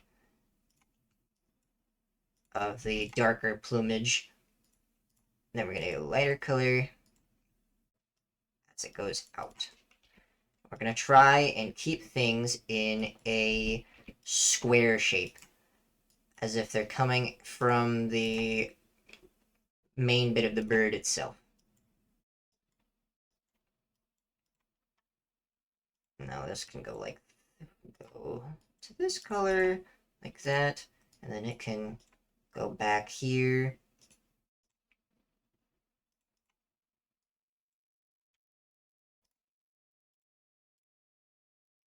The way you want to do wings is, this isn't going to be a very apt description. You just want to make it feel right, right? So the tips of the wings are the brightest. They're the most bleached would be the better descriptor. Tips of the wings are where you're going to put your highlights. And then the front of the wings that take the most burn of the force, where the bones would be, that's where you're going to put your darkest colors. And then you might want to sprinkle them through the entire thing in little dots that are only connected to other colors by corners and fully surrounded by the main orange like that. Just do this. We can add the highlight here. You don't want your highlights or pretty much any pattern of colors to be in a straight line if you don't intend it. So since the bone is here, I want these to be in a straight line, these redder colors. But if I were to put the highlight here, you would have a straight line of highlights. And they weren't connected, so it would be very, very noticeable. And that's not something you really want. You don't want people's eyes to be drawn to something that isn't supposed to happen, right? I'm actually going to extend this bit by that, and then do this. Break it up a little bit more. So now we got these sort of lava bird wings, right?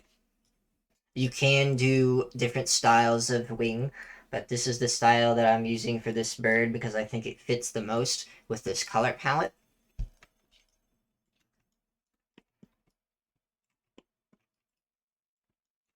Alright, now, on to, let's do the neck. So the neck, since I want it to be sort of like a darker, like gray skin tone, here's how you do skin tones. It does not matter where you put it on here, it matters about the light.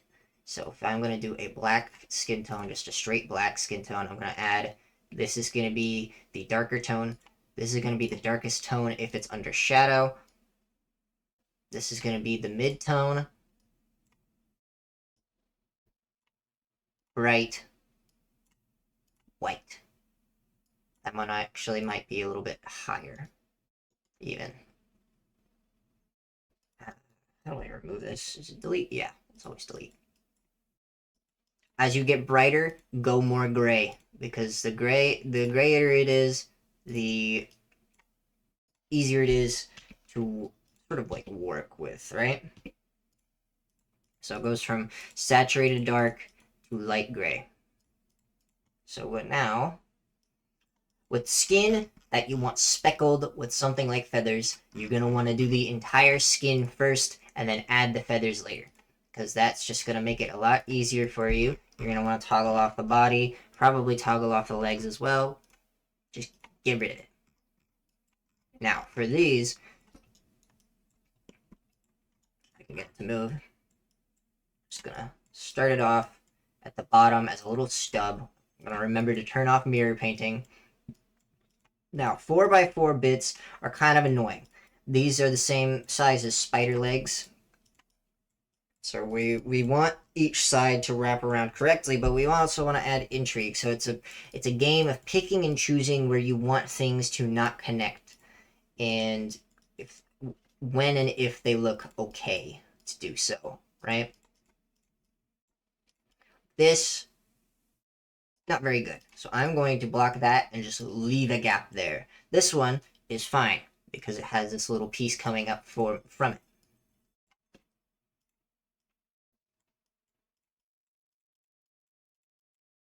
I'm going to keep going like this until we reach the middle. And then since the middle is actually going to be the brightest part of the neck here, because once we get up to the head, it's going to the head itself is going to start casting a shadow down onto the rest of the neck. So we're going to try and imitate the shape a little bit, but not completely.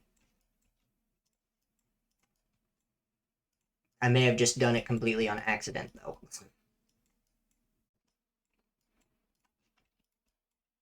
Do it like this. Have that gap here. Drop that down. And we're just going to fill in the rest with this lighter color. And then this brightest color is going to be for highlights on the body. And those are only going to be on connecting corners. Now we're just going to leave it like that for now. Because sometimes you want to let it sit, finish the rest of things, and see if you need the connecting colors or not. I'm going to bet that this one needs it, but I don't know yet. So I'm going to leave it. We're going to just turn on and off the root to get everything turned back on. We're going to go to animate so it's all put together. We're going to specifically disable the wings. Actually, the wings, bring the wings back. These wings are a bit messy, self-admittedly. I am not happy with them. So I am going to redo them in a time lapse here and go.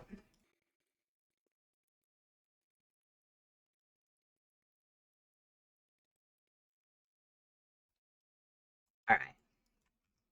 Now, what I did here is it was kind of just a mess. It was like a cluster. It didn't have much direction. So I added a deeper pit of red into these two spots, extended this orange bit, and then added it at the tips of some of the feathers and extended the red in a outwards but back flowing direction so that the feathers move away from the body itself. And then what we're going to do on the first bit of the body is we're going to make sure that it looks like it's connecting at the shoulder here by mirroring some of the stuff that we have placed on the wing. And we're just going to leave mirror editing on for this piece because why not? It'll work.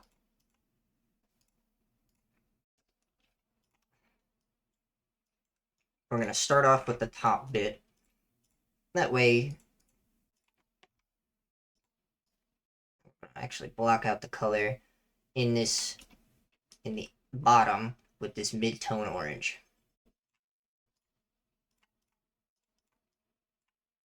Now we're gonna make it a bit more yellow and add these pieces. I'm going to cut out these corners.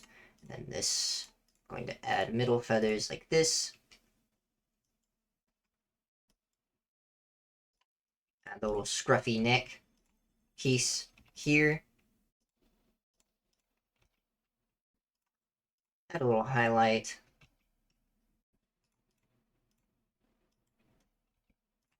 Maybe add a little bit of red around.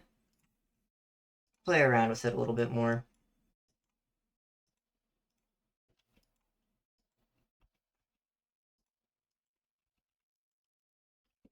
You don't want any recognizable square patterns on the back. Like, even this is pretty bad.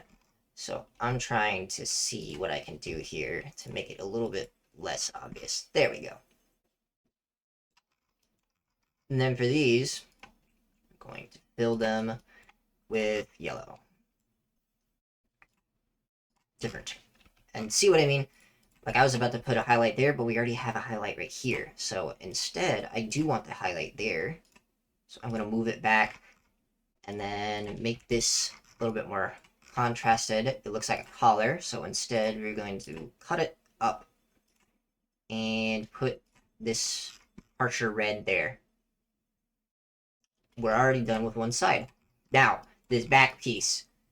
Minecraft does not do this, but I suggest for birds adding a tail feather, which is something like this shape or this shape, or you could even have it separated and then just, which is what I'm gonna do actually now that I mention it.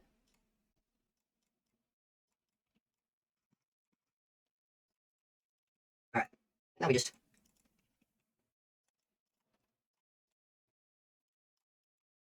wrap around these different colors. And we expand on their shapes. So we're actually going to use those to shape out the back. Do this, this. Just a whole lot of playing around with colors. That's how you know you're getting things to work and you're not just like sitting here staring at a screen. Whenever you're messing around with colors a lot, you're going back to fix things so that it's just what you want it to be. That's when you know you're on the right track.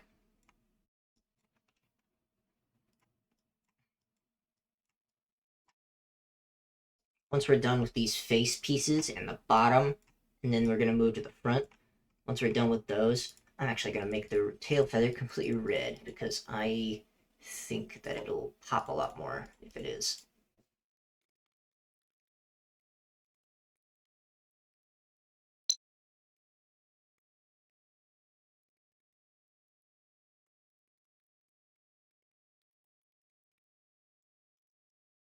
Alright, and that's the back done. I might add a little, I might try and change this around a little bit, but for now, I like it. With the gold around it makes it pop. You got little bits of red in there, like it should have. And I've decided I 100% am going to be adding little speckled feathers on this bit, but we're going to save that for once we get finished with the sides. So turn on mirror mode. We're going to just go at it. A lot of this is experience. Like, obviously, I can't completely document my mental process while doing all of this art because it's unique to me. It's unique to how my brain works and how I function. It's very, very hard to make art tutorials unless it's based on a specific style, which is why Minecraft is both the perfect example, but then also the worst example. Because to know Minecraft style, you just have to play a bunch of Minecraft. And at that point, you're just playing Minecraft and not actually putting what you want in game. But then whenever you get into the art side of things, you finally recognize what makes Minecraft Minecraft. It's like second nature to you. It's a lot harder to explain once you learn it than whenever you're looking at it from an outside perspective and not actually like making anything with it. But I've tried to note some of the main pieces in this tutorial on what makes Minecraft style for the most part. Pardon my stuttering. Which I hope helps people get started more than anything. Obviously, there are some things that aren't in Minecraft that you kind of just have to wing it until it looks good. The main things are, don't avoid changing things just because you don't want to put in the work, because then you're just settling, and nobody wants to settle. Don't give up on your things if they aren't looking the way you want. I've fallen into that trap before. It leads to artist's block very, very quickly, and that's never something anybody wants to deal with. Artist block is the bane of my existence as an artist. It's the reason why I'm so I've been rusty this whole time.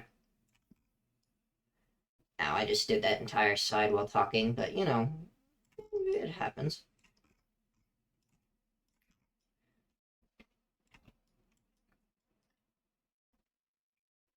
Got that sort of ember looking effect. It's got all these stray pieces because this is going to be a lava bird. It's going to be a big lava bird that's in the nether. It's gonna dunk its head. It's gonna go and try and eat baby striders or something like that. One of the lava dwellers. This is probably gonna be how piglins get their arrows, the feathers for their arrows, because there actually isn't any explained way that piglins get their arrows for their crossbows, despite there being one for how they get their string for their crossbows. And I just realized that some of these. Okay, never mind. It's just contrasting with the blue. Sometimes that happens and it'll mess with your eyes, but they are actually the same color. Now, for the front, we're going to wrap everything. We're going to wrap everything around the way it is. Because like I said before, corners are important. Corners are important. Very important. Now, this may not look like a lot of space to work with because it's so crowded. It's got all sorts of things along the edges. How am I supposed to work with this? It's all just a trick. Your brain is trying to trick you, saying that there's less space than there is, whenever it's actually just whatever you want, really. So if I wanted to have a big fluff of these glowing feathers in the front, I can have that because I am the one making the art. It doesn't matter what my brain thinks the shape is, because I can just make it whatever I want it to be at this point. So we're going to add this red here. We're going to extend the red down there. We're going to actually use this bigger piece of red right here and extend it out there. We're going to keep these big bushy feathers.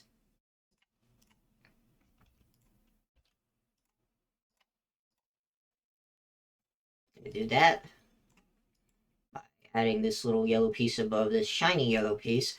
It has it coming off, so for consistency, we're actually going to do this. And I'm not sure if I want that to pair or not like that. Yeah.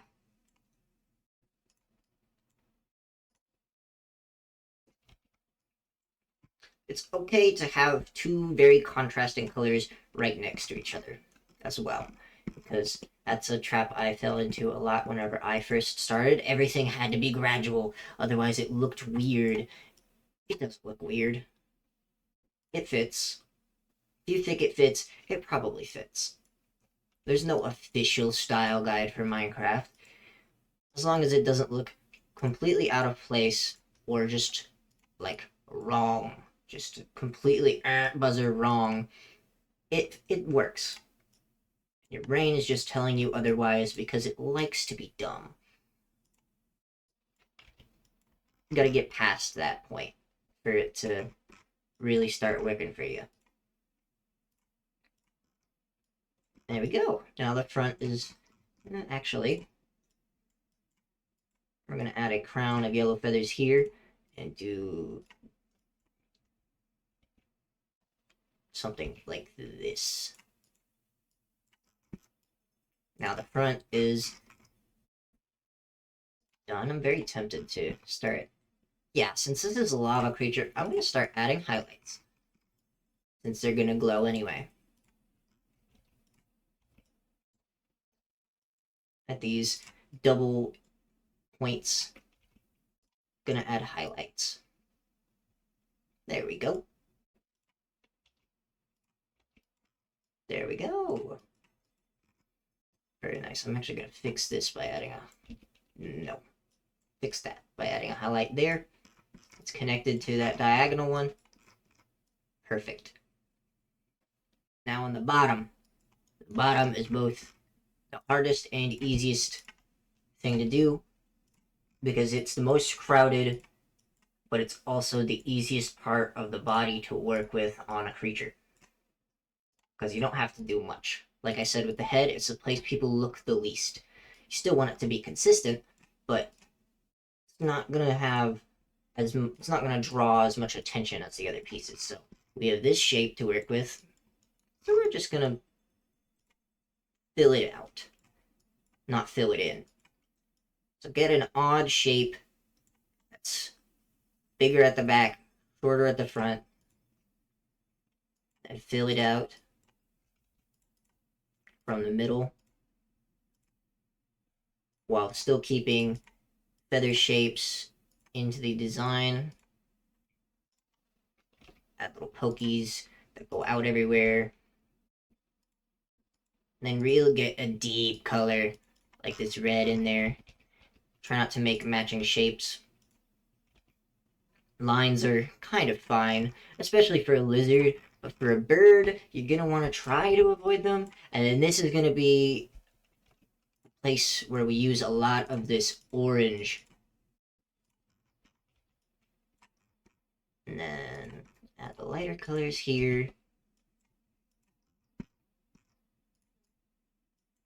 Just for a little bit of contrast. Then we're going to try and break up this very, very distinct line by adding in more of these highlights to places that you wouldn't think they'd go. Like there. There. Now the bird's got its underbelly. It's got the place where it's going to sit on. So what we're going to do here is we're going to make this... We're going to turn off mirroring for the first part. And then we're going to add this brighter color around the bottom darkest part of the neck. We're going to use that as our template. We're going to do the same up here.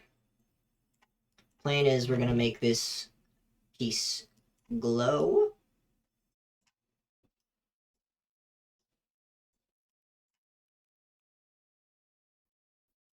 So then on the tips,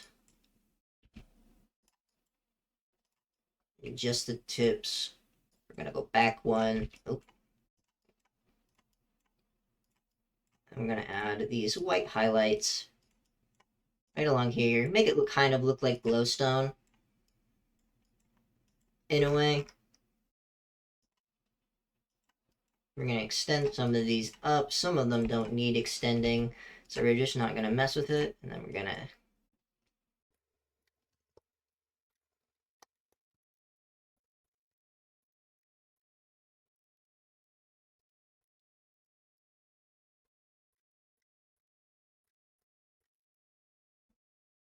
And there we go. And then for the little speckled look, we're going to take these feathers of different colors.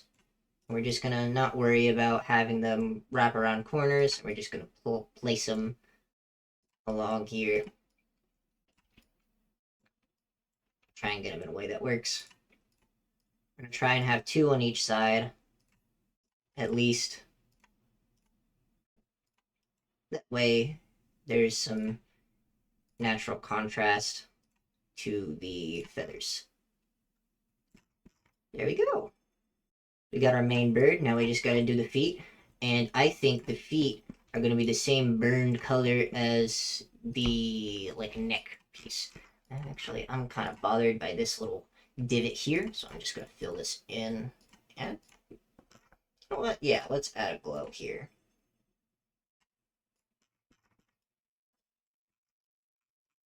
And then we can just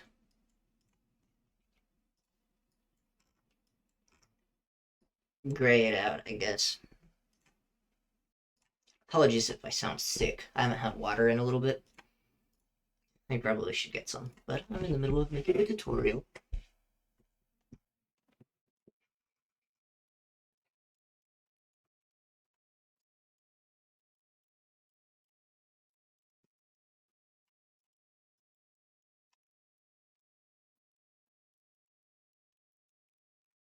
Alright. Gonna get these feet done.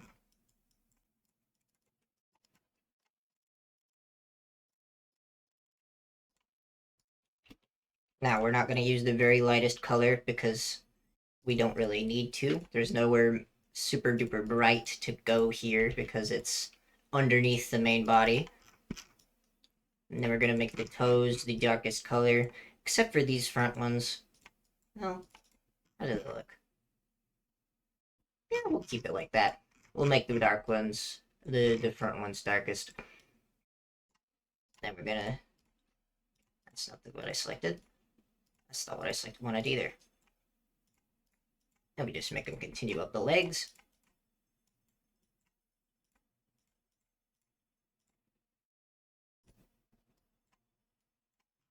And there we go. That's our model done. And we're going to save. I probably should have been doing this entire time. Don't be like me. Save often. Perfect. And now our little pose animate is going to be where we work off of for the most part. This comes down to the part that matters most. Now that you have this the way you want it, we're going to go down into, we're going to go up to File, go down to Convert Project. We're going to change it from the Bedrock entity that we started with to a GeckoLib animated model. And you can either check Create Copy or not. I'm not going to because I want the main model that I have to be the one that actually works. And I don't want to have to sort through duplicates. Now comes the fun part. So, since this thing is going to be in the lava, it's going to fly, and it's going to fall. It's going to slowly fall like a chicken. It's going to swim through the lava, because lava... Does lava use your swimming animation? I don't actually know. We're going to not worry about a swimming animation, because I think it uses your walking animation instead. So we're going to add a walk animation, we're going to add an idle animation, and we're going to add an attack animation. And that's why we put everything into the pivots earlier. Now, first off, this pose, we don't need it to have its mouth open anymore. We're going to leave the plumage the way we've had it. All right. I almost forgot.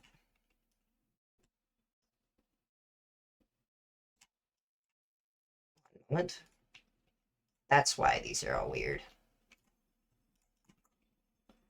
We're just going to get rid of the rotation and then get rid of this extra 0.1 on the Z position. Actually, we're going to add 0.1.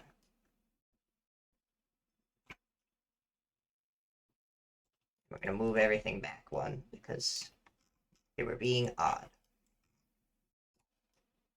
Perfect.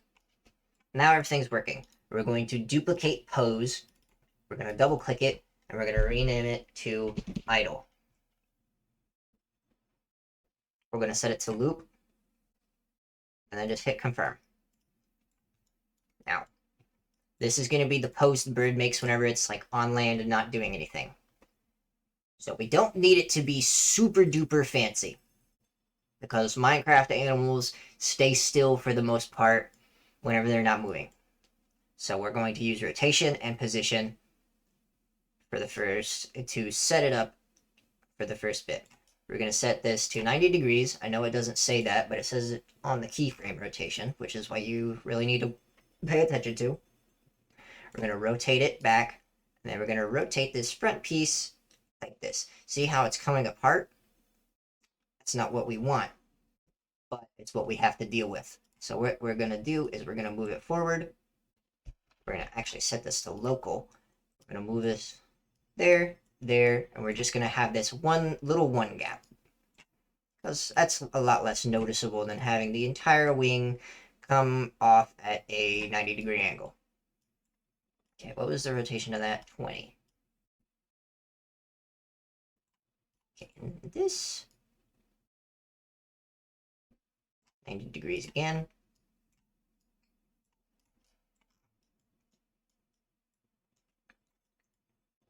And then we're going to actually bow the legs, which we don't really need to do, but I think it makes it a little bit more lively.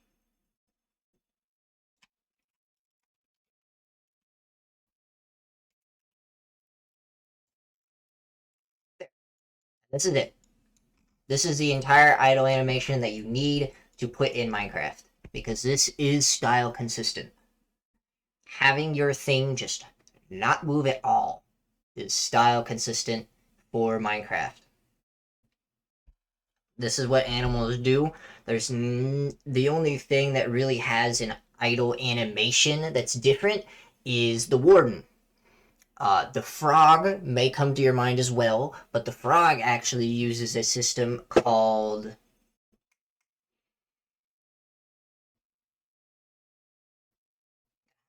Edit this out.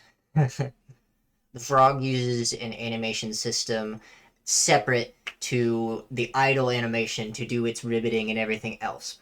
Just like you would if you wanted to add blinking to something. Alright, now, we have this. Next thing we need is the walking animation. So we're actually going to change this idle animation. We're going to use it, but we're going to remove the rotation on the legs. And forgive me if I'm a little bit rusty. We're just going to make it walk. So I'm going to set it to 1 second for now. Now the trick to walking animations is to have them start off while they're walking. So we're going to have 1 foot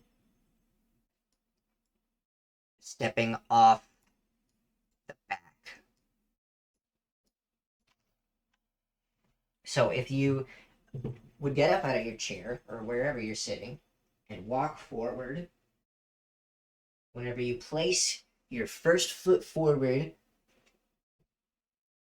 your back foot comes up.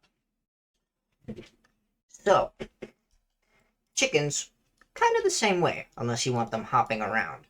Because we want this giant bird, because it's actually pretty big. It's about, I'd say, 2 blocks tall, like I said before. We're actually going to move this bird's foot forward. And then we're going to rotate it a tiny bit and move it down just a smidge, just so that it hits the ground. And now, at 0.25 seconds, we are going to have this thing back in its original position. So we're going to copy the position and rotation value that we have on it right now. Just spam Control-C. Then we're going to delete it. We're going to set it again. Then we're going to go back to 0 and paste it. So now, whenever we press play, it moves. But it moves weirdly, right? So what we're actually going to do here is we're going to have it rotate like this, and then it'll rotate like that, and then we're going to have it take this leg's position. And we're going to try and do that in one fluid motion. So that, see how it goes all weird? That's because of this piece. So we're going to, that is not the button I wanted to press. I'm gonna try and delete that. See? Now, this foot is going to be the one that goes over. So it's going to be stepping forward.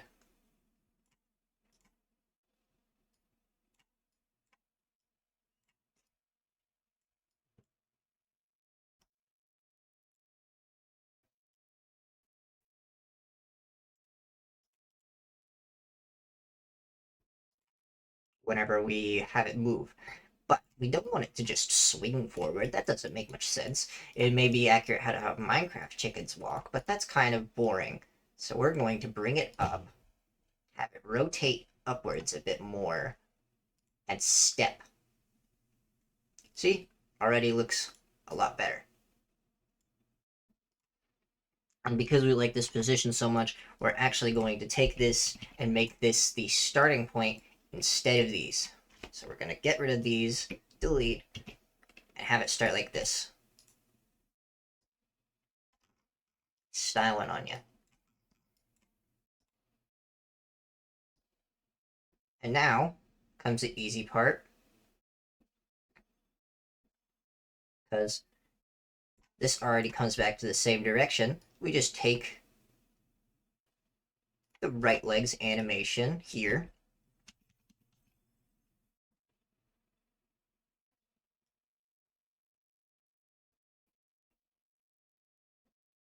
and since it's from the same starting point, we just paste it. And then the same here. We take the left leg's starting animation, and we just paste it here. And now we got it trotting along.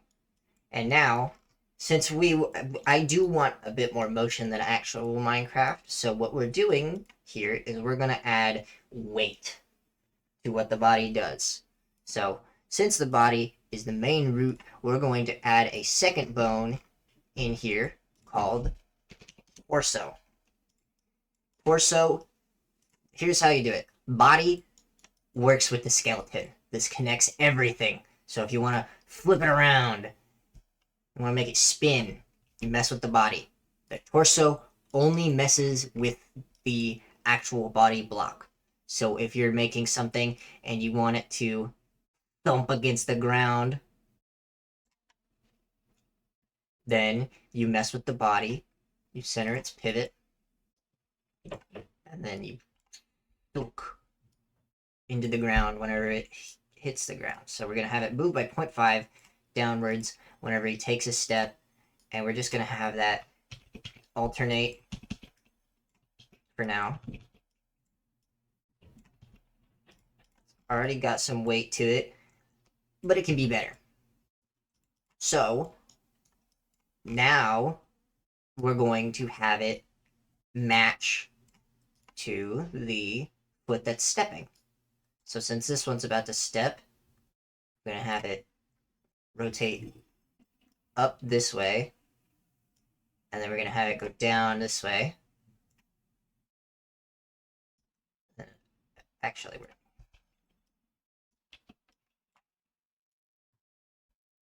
then it's down this way on the second one. Then back to normal.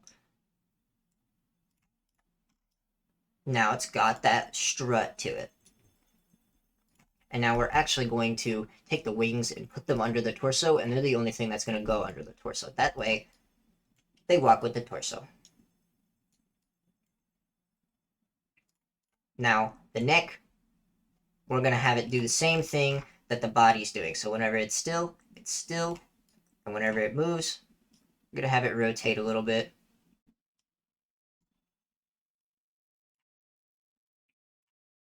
But to make it realistic, since this thing, we've been comparing it to a chicken a lot, we might as well keep it with the chicken theme. So we're going to lock its rotation in position. We're going to have this thing's head stay flat. Suddenly, it's just bobbing.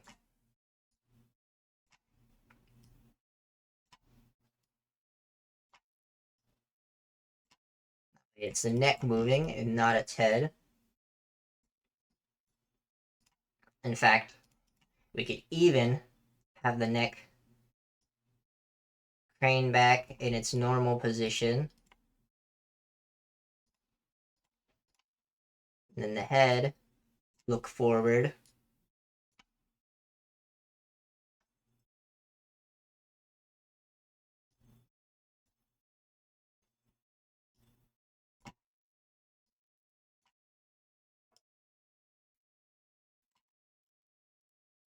Like so.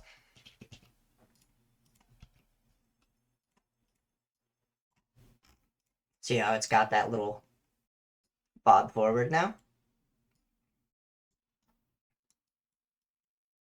And now, if we want it to be super noticeable, we can have the beak bob up and down, which I might do, but we're definitely going to have the plumes bob up and down because they're a lot more free form. We're actually going to have them wave to the side and down, which is a little bit harder to do, but it's worth it. So we're going to move it by 5 and 5 to the left and to the right. Gotta remember it's flipped. To the right and back.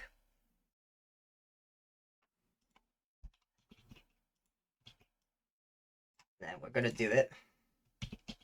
And we're just gonna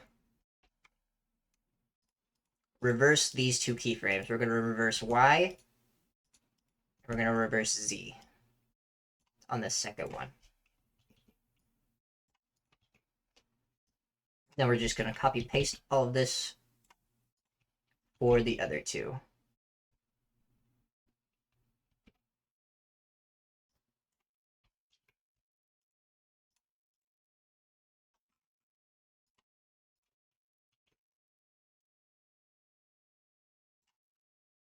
And now, it's honestly a little bit weird. What gives? Well, it's because all of these are moving at 15 and not moving back to their original states in between bobs. So, we gotta take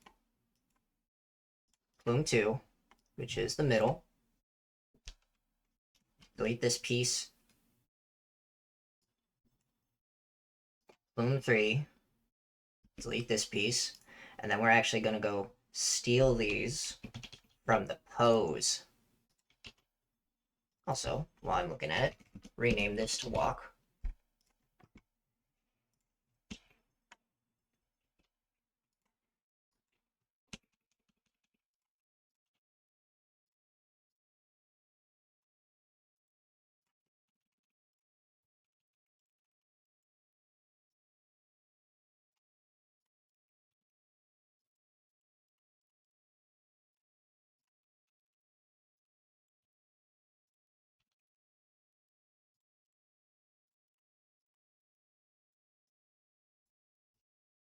And then, to make them all bob up and down, we'll just make this simple.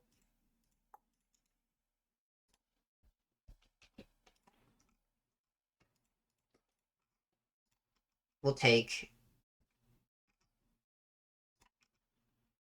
new folder under the head, call it plumage, and then just dump all of these in here. Then we'll make plumage bob up and down.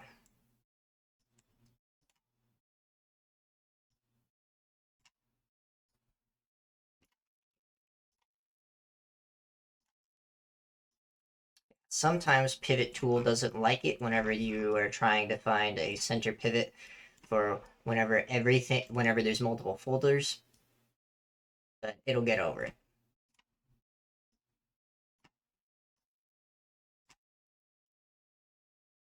We're actually going to make it go forward and then back.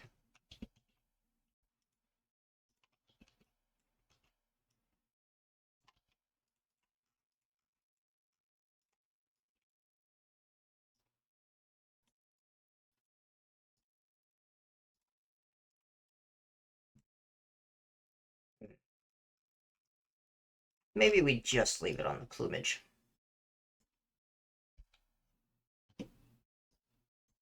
Yeah, let's just leave it on the plumage.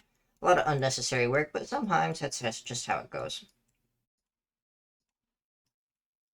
And we'll leave it at that. This is the idle, this is the walk. Now we gotta do the attack. The attack is very annoying because the attack happens for a split second and the damage is actually dealt whenever it's dealt within half a second and only done once. And it's dealt before the animation actually plays. So we are going to steal all of the animators for idle.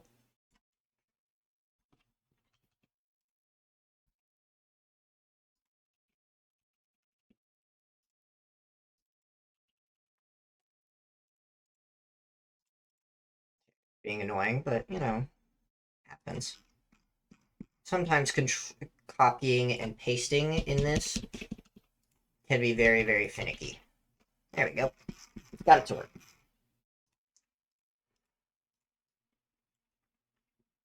Now, this is going to happen within half a second, so... And it only happens once, so we only needed to really do one thing, and that's attack. So we're going to open up. We're going to lock the rotation of position of the very beginning here of all of the pieces that need to be in place.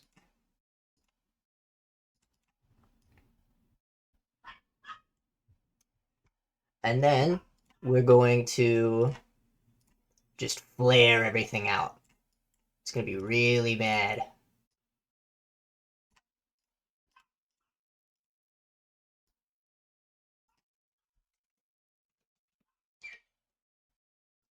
There's a dog barking. I'm not sure if that's going to show up in the final thing. I really hope it doesn't.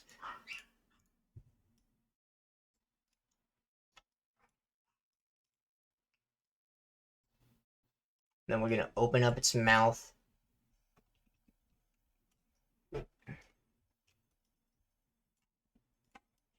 going to make these go up even more than they are already.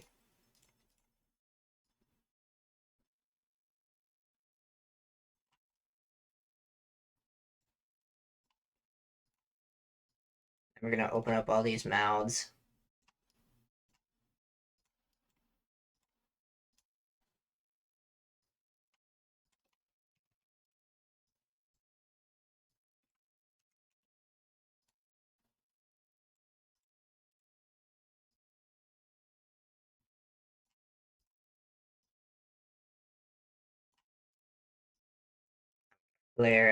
Flap out these wings.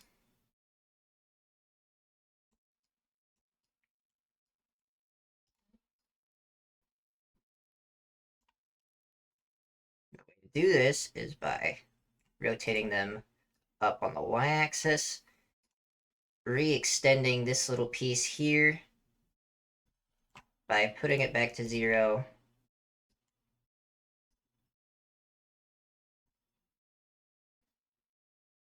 and moving it back into the original place that we had it whenever it's T-posed. Which is one out, one up. And then we're actually going to rotate it back in 17.5.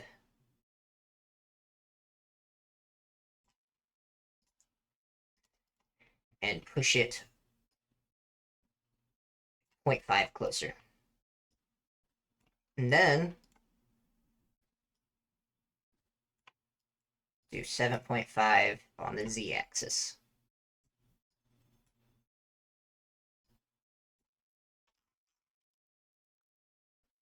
Now we're going to push all of this back.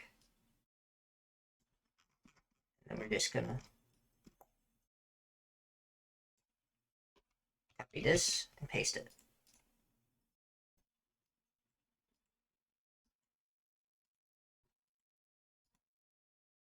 See, that doesn't look very good.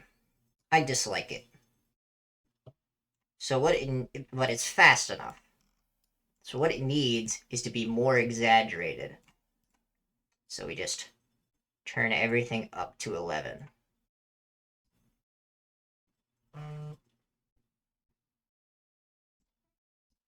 We move it off the central piece. We're going to do this. And in this part, we're going to close everything. We're just going to get the mouthpieces. Dang it. Dude, holy. Okay. I'm just going to open the mouthpieces. And right in the middle here, these actually didn't get moved back like they were supposed to, unlike, for some reason. So we're just going to move those back.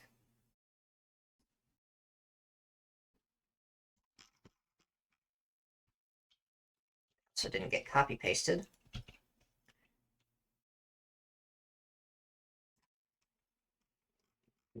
Which it doesn't actually matter. We're actually going to delete those. And we're going to have them snap shut within a second and then return back to their normal position. So now the animation looks like this. It's a little bit fast. So what we're going to do is we're going to move it to 0.5 seconds. We're going to select absolutely everything. Then we're going to hold control and drag it out. We're going to end it right at the end. And now, it's a proper attack animation. If we want to move it more, then we want to grab the torso. We're just going to lean it forward.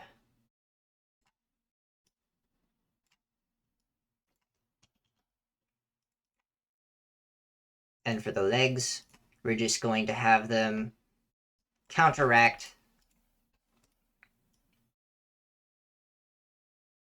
that by rotating slightly, just ever so slightly forward. And then also moving together.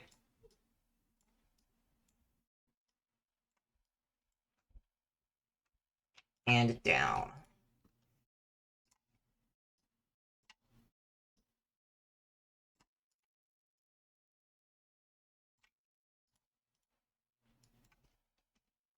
I'm just going to set these to 0. Sometimes they get set to weird numbers that they don't need to be.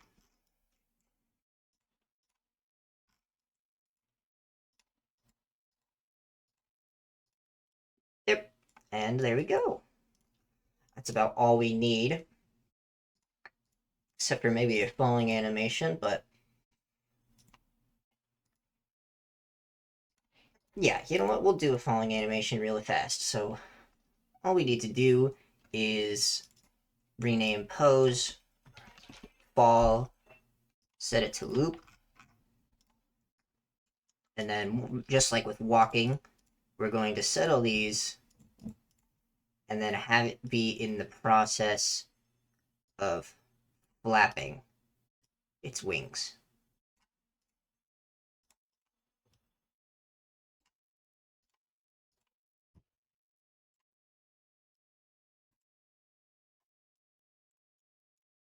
And then we're just going to have it be a 0.5 second one.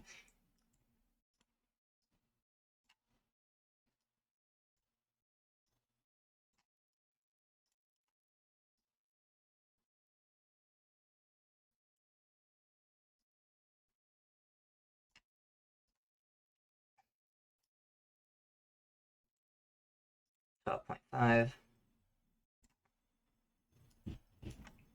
And then this, we're going to start bringing it up. Thing with flapping wings is that the tips always of the wing lag behind the main wing itself. So whenever the main wing starts flying up, the tips go down. If the main wing is going down, the tips are facing up. You don't want a big middle ground.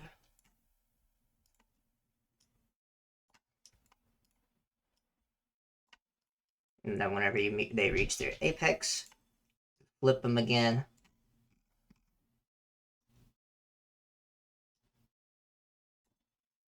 And then copy everything and move it to the end.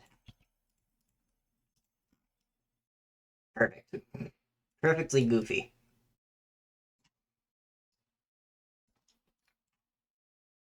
All right, and then we're going to save these. But then we're going to save the project. And now everything is done and ready for mCreator. So now what we do is we file, export as GLTF model. Is it?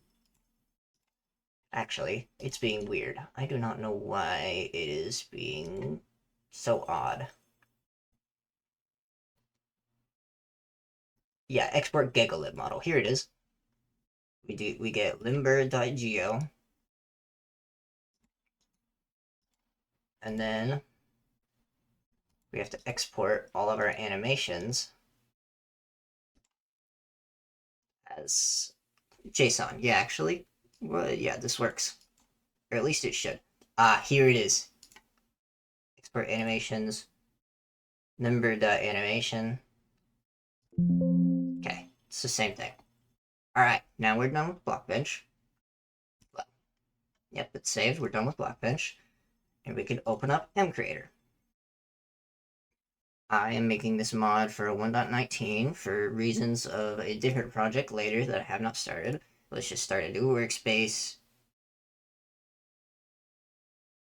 Call it Limbered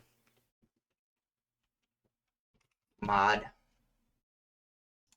Forge 1.19.2. Create a new workspace. It's gonna bring up my freaking browser because I'm using the free version of mCreator.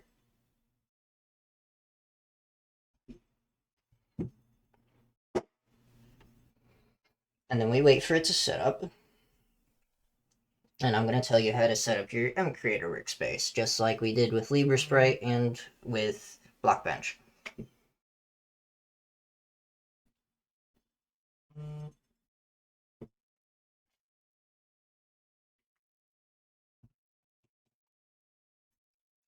Sets up the Gradle files, and then it sets up the entire project.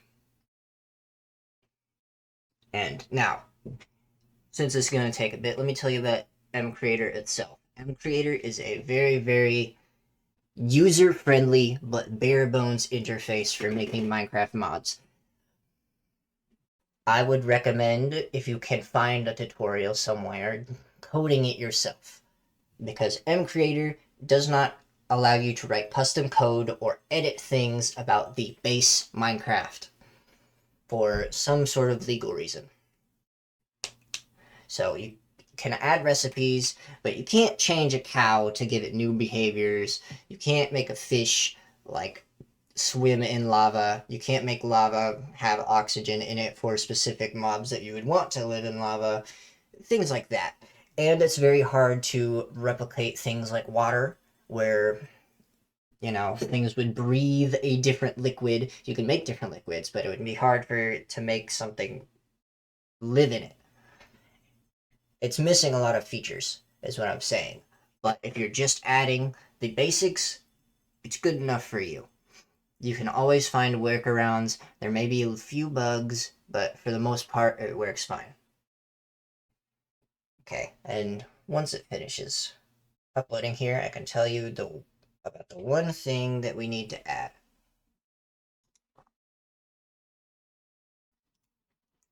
We're gonna open a completely new thing.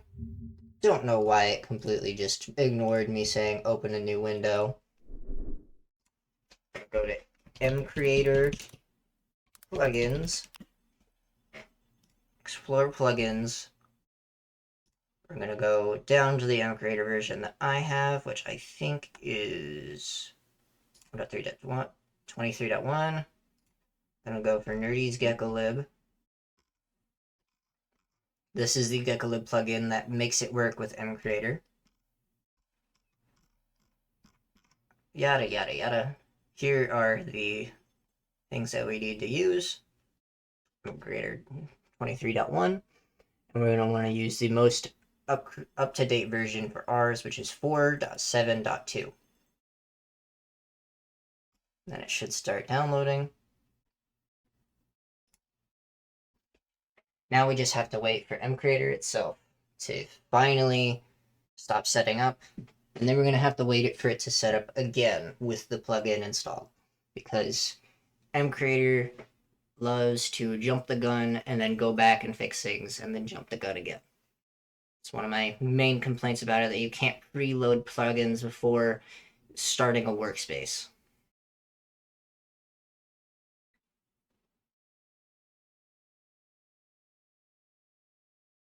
Probably just going to skip through all of this if it takes too long.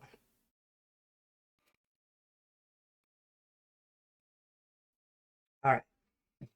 It's finally set up. I most likely time-lapse most of that because it's very annoying. Now, annoyingly, we have to go into Preferences, go into Manage Plugins, go into Load Plugin. We have to find our plugin that we downloaded,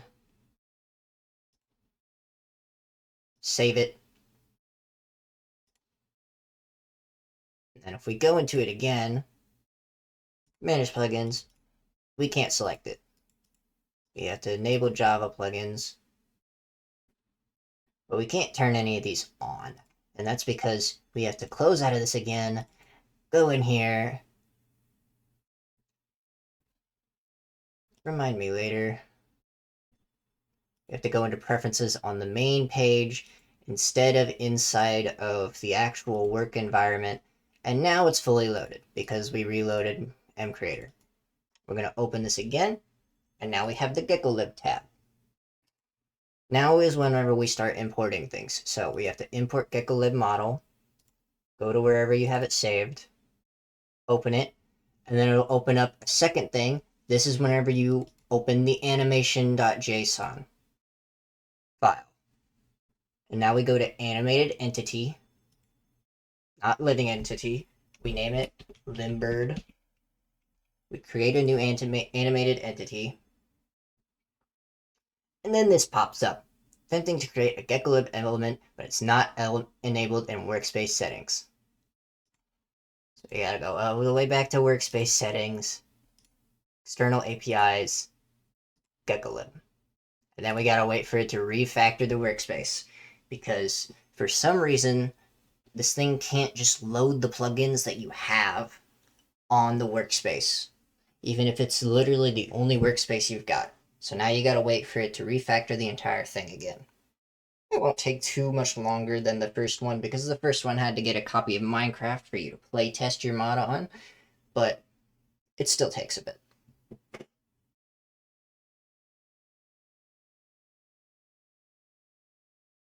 Alright. Now, since we already imported our Gecolib model, we can just select it from here. We could and then we go in here and we gotta import the texture. Limbird.texture.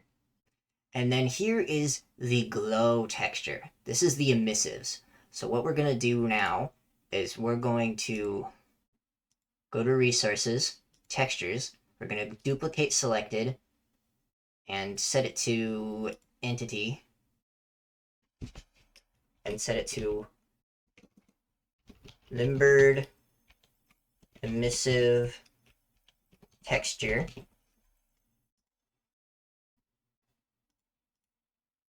And then we're going to double click it. Should be the newer one. We're going to press get the eraser. I would not recommend texturing inside of here, because it's probably even worse than Blockbench's texturing system or LibreSprite's texturing system. We're going to get rid of all of the dark colors. We're going to get rid of all of the eyes.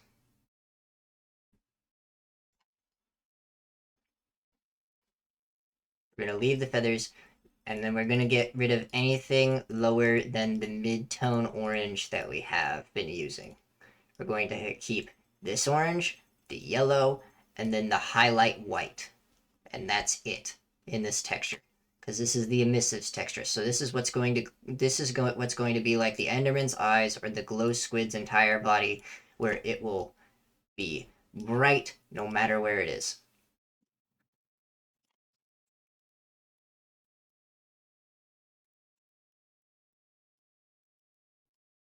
And since we used them sparingly on the body, but unsparingly on extremities like the neck fluff and the plumage feathers, it's going to be a very, very nice and calm glow.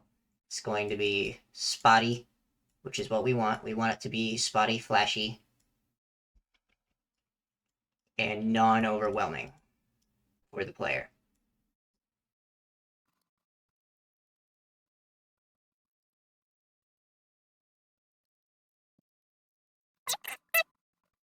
And the annoying thing about MCreator's little texture editor is because it's just that. It's an editor. It doesn't even have the magic wand tool. It's not made for making textures. It's made for making edits to textures if they are not showing up the way you want them to, or if there's something small that you need to change but you don't want to open Blockbench again, like right now.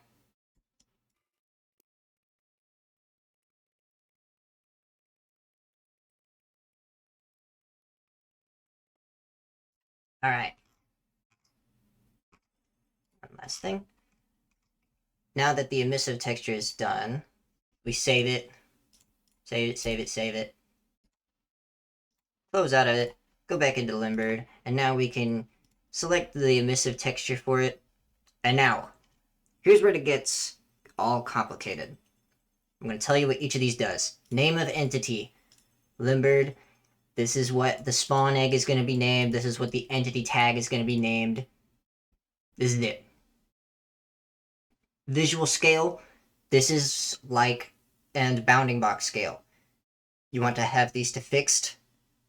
This is how you make mobs bigger and smaller, like how you can command phantoms to be giant, or how slimes get bigger and smaller. That's how this works, using these different multipliers. Now, the entity model bounding box, this is the hitbox. We've got shadow size, third, width and depth, first, and height at right here. So we're going to set height to 2, because these count in blocks. They don't count in points like Blockbench does. So 2 is 2 sets of 16, which is 28. This is half of a block would be 8, so we want 6 of a block. 0.6 of a block would be probably 7. We're going to put this to 0.7 or 0.65. I'm probably just going to put it to 7. Spawn egg options. This is just going to generate a generic spawn egg for you. So we're just gonna use it because why not? They have it for us. We might as well. Entity label. This thing is name tag. You don't mess with that. And then these are the sounds. We're just going to have chicken hurt,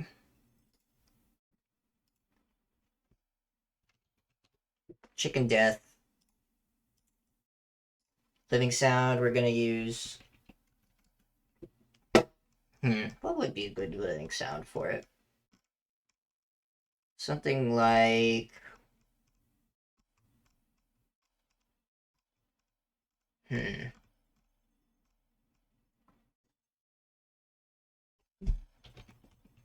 Blaze ambient, since we're not really doing anything for it. Alright, now behavior. This is a second tab. for mobs specifically. This is your behavior. So mob will be able to attack. This is what you set it for hostile and neutral mobs, and creature is passive. So creature is like sheep, mob is like zombies and polar bears. Mob drop, let's just set it to like, let's give it a, let's say fire charge. Creature type, we're just going to put it as, leave it as undefined. Movement speed, spiders and wolves are faster. Most normal moves move at 2.5. Says it right there. You press on these little question marks, I'll tell you a bit about it. We're going to leave it at 0.3. We're going to set enemy health to probably 16. So 2 health equals 1 heart, so 16, that'll be 8 hearts of health. Attack strength, we're going to have it do 6 damage. We're going to have it 0 armor points. Attack knockback, we're going to have it set to 1, just so that you can, you know, get away from it if it starts attacking you. We're not going to set fire. It's saying it's immune to fire. It's immune to drowning. That's what you do to make it immune to both drowning and suffocation.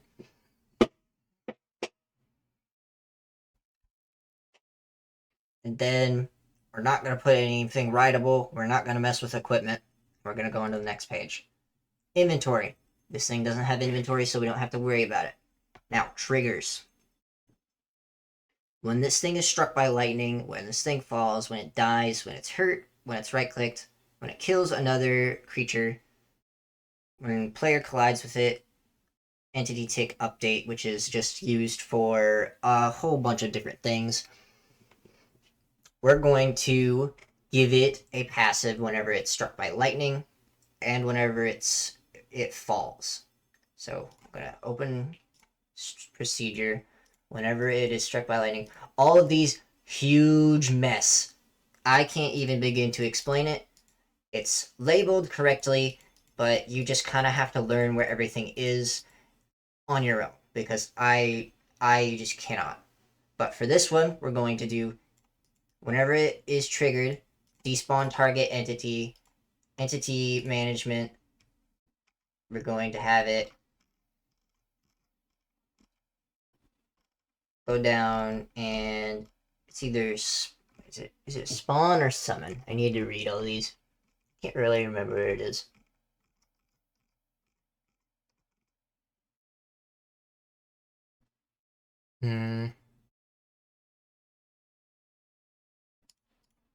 World management. It's world management. Spawn entity chicken. We're just going to duplicate that. We're going to have it turn into 3 different chickens whenever it gets struck by lightning, just for fun. Boom. Whenever it falls, we're going to have it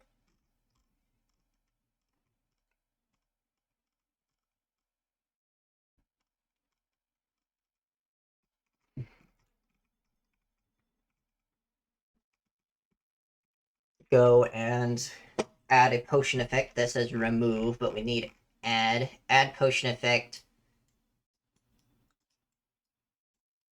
level 1 for 60 ticks, slow falling. So 60 ticks is not very long.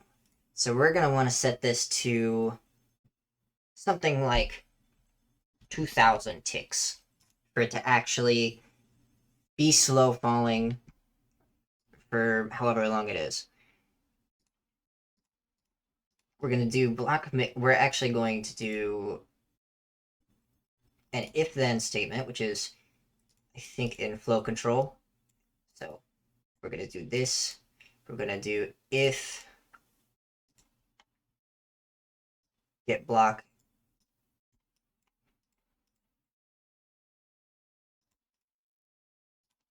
get.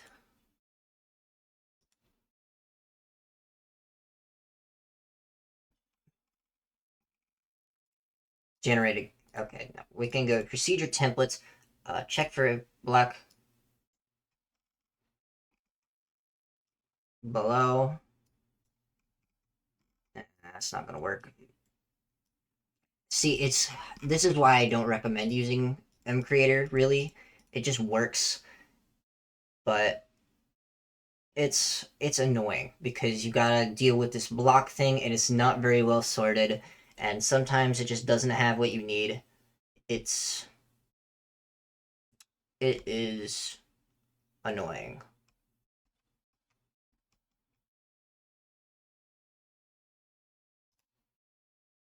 Yeah, so we're gonna just leave it at that. It's gonna have slow falling for a bit. We want it to remove slow falling if it touches the ground.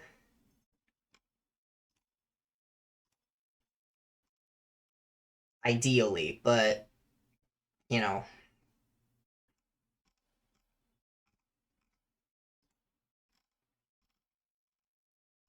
Okay, here. We're gonna remember that. That's it. We're gonna use that as well. In lava. La la la la la. Sneaking, sprinting, tamed. Is there falling? Swimming.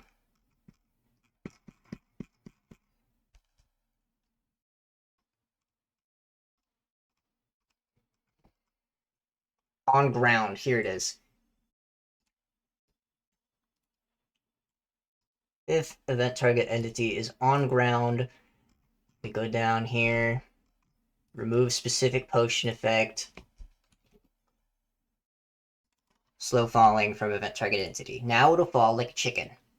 And now on entity tick update, we need to have it check for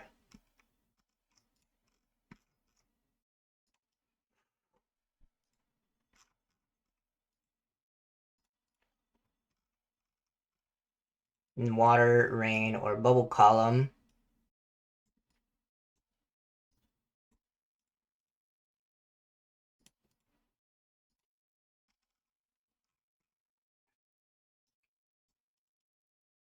Deal 1 damage every. Yeah, deal 1 damage to that target entity. And then I think I have to add.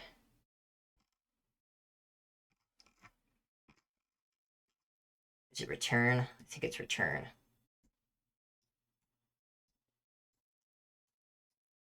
No, it's something loop.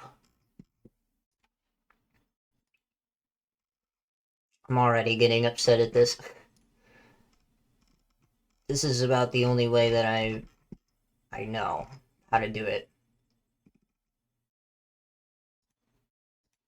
I guess since it's on tick update, it'll just continue doing it. All right, now this thing takes damage in water. Whenever it falls, it's slow. Whenever it gets struck by lightning, it turns into chickens. And we're just gonna not doing anything else. AI and goals. This is the next thing. So you want to enable an AI. You don't want to make it entity animal type,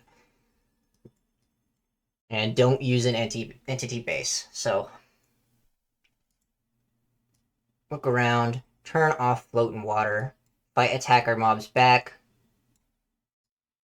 do melee combat, wander, look around, and we're going to have it attack,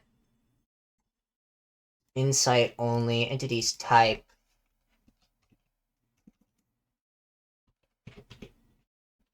striders.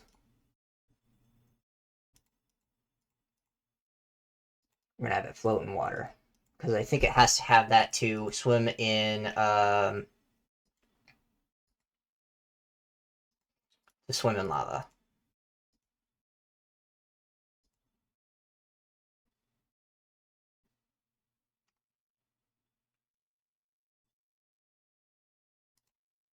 All right. Chase after lost sight. Turn that off. Turn that on as well. and turn on call for help. So it'll be a group attacker if you attack it as well. We're also going to have it restrict sun, so it doesn't like being in the sun. Ah, right. Spawning, we're going to have it set to monster. Spawn weight, we actually want this to be turned up a little bit. We're going to have it spawn at minimum in 1 and at maximum in 3. And then in biomes, we're going to have it in the nether wastes, Crimson Forest, and I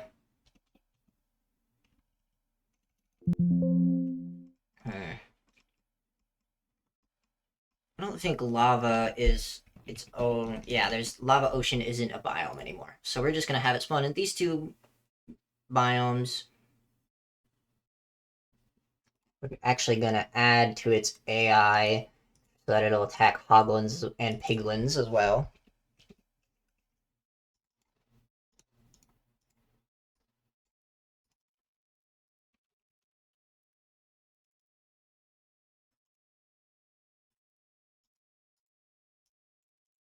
All types of piglins, so we gotta put in one for each of them.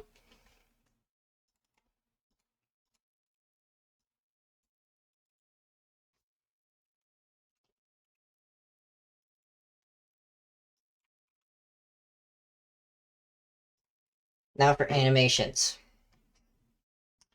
By this time, you've probably forgotten what your animation names actually are. So you're going to want to go back to your model, go to animations, import them again, and then you need to just write down the name. So I would recommend typing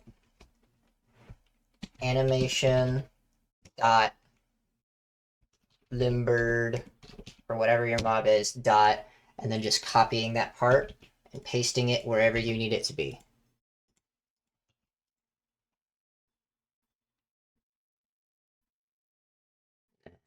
Yeah, idle, walk, where's fall? Oh yeah, okay, so one of the other things that is annoying about this is that falling is called flight in inside of here. So I'm actually going to need to rechange the name of this to flight, then save the animation JSON.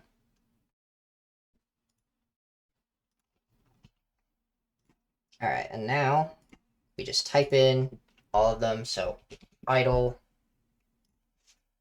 walk, attack, and flight. All right, and then we save mod element, mod elements, limbird. Now it's time to add our item. So we're going to add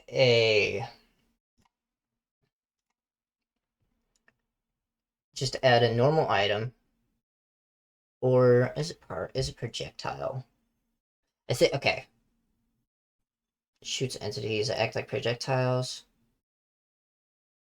Yeah, okay, so make a ranged item, limbird, score, egg, create a new ranged item. You're gonna import the item texture that you made in LibreSprite at the very beginning. Item, set it to normal, set it to miscellaneous.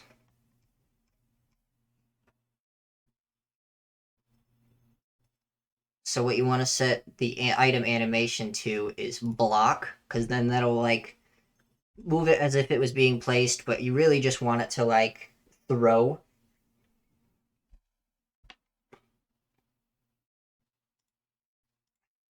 The item for ammo, yeah, save it and keep it open. Okay, wait, what?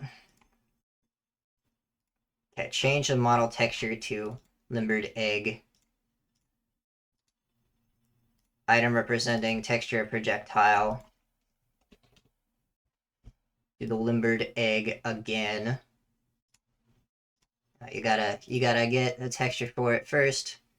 Save and keep it open, and then change it again. Does projectile ignite fire? Say yes. Projectile knockback. Set it to like whatever. Set it to whatever you want.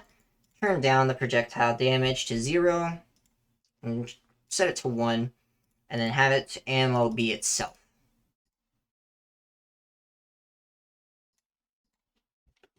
And then make sure you put a space in between limbered and egg. Do the action sound be egg throw. And then whenever you do triggers, do whenever it hits a block, world management, spawn entity, limbered, it should be at the top. Save. When projectile hits living entity, spawn entity, limbered, save, and then save the item itself. And now it's time to see everything in action and make sure that nothing is broken. So you're going to hit this little play button up in the corner. This red can stop it while it's launching. There we go.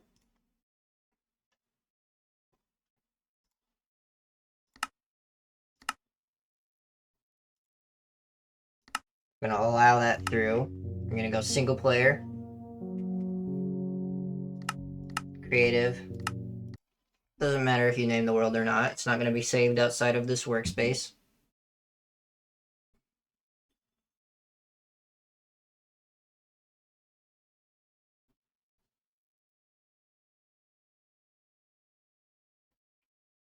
Normal Minecraft loading screen.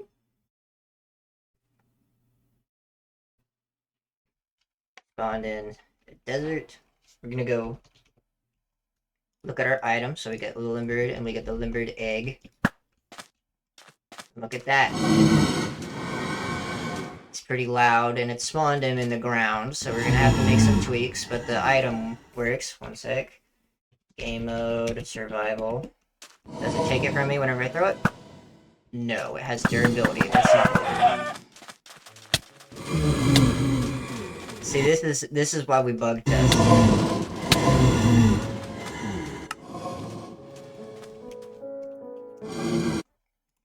Alright. So limbered egg, obviously not working correctly. So item usage stack count, set it to 1. There we go. That's what the problem was. And then we're also going to want to set both of these things, which we should have open here. Open, edit. Open, edit. We need to add a math piece and a number piece. Set that to 2. And then we set the y value plus 2. Copy it. Do the same over here.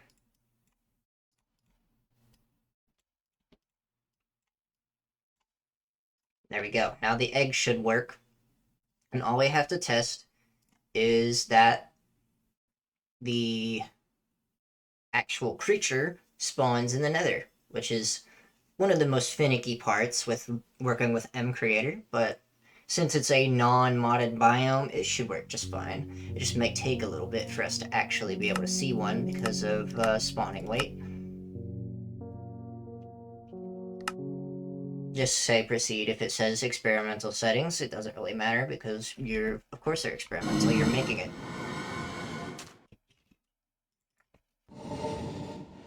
Just gonna make a portal.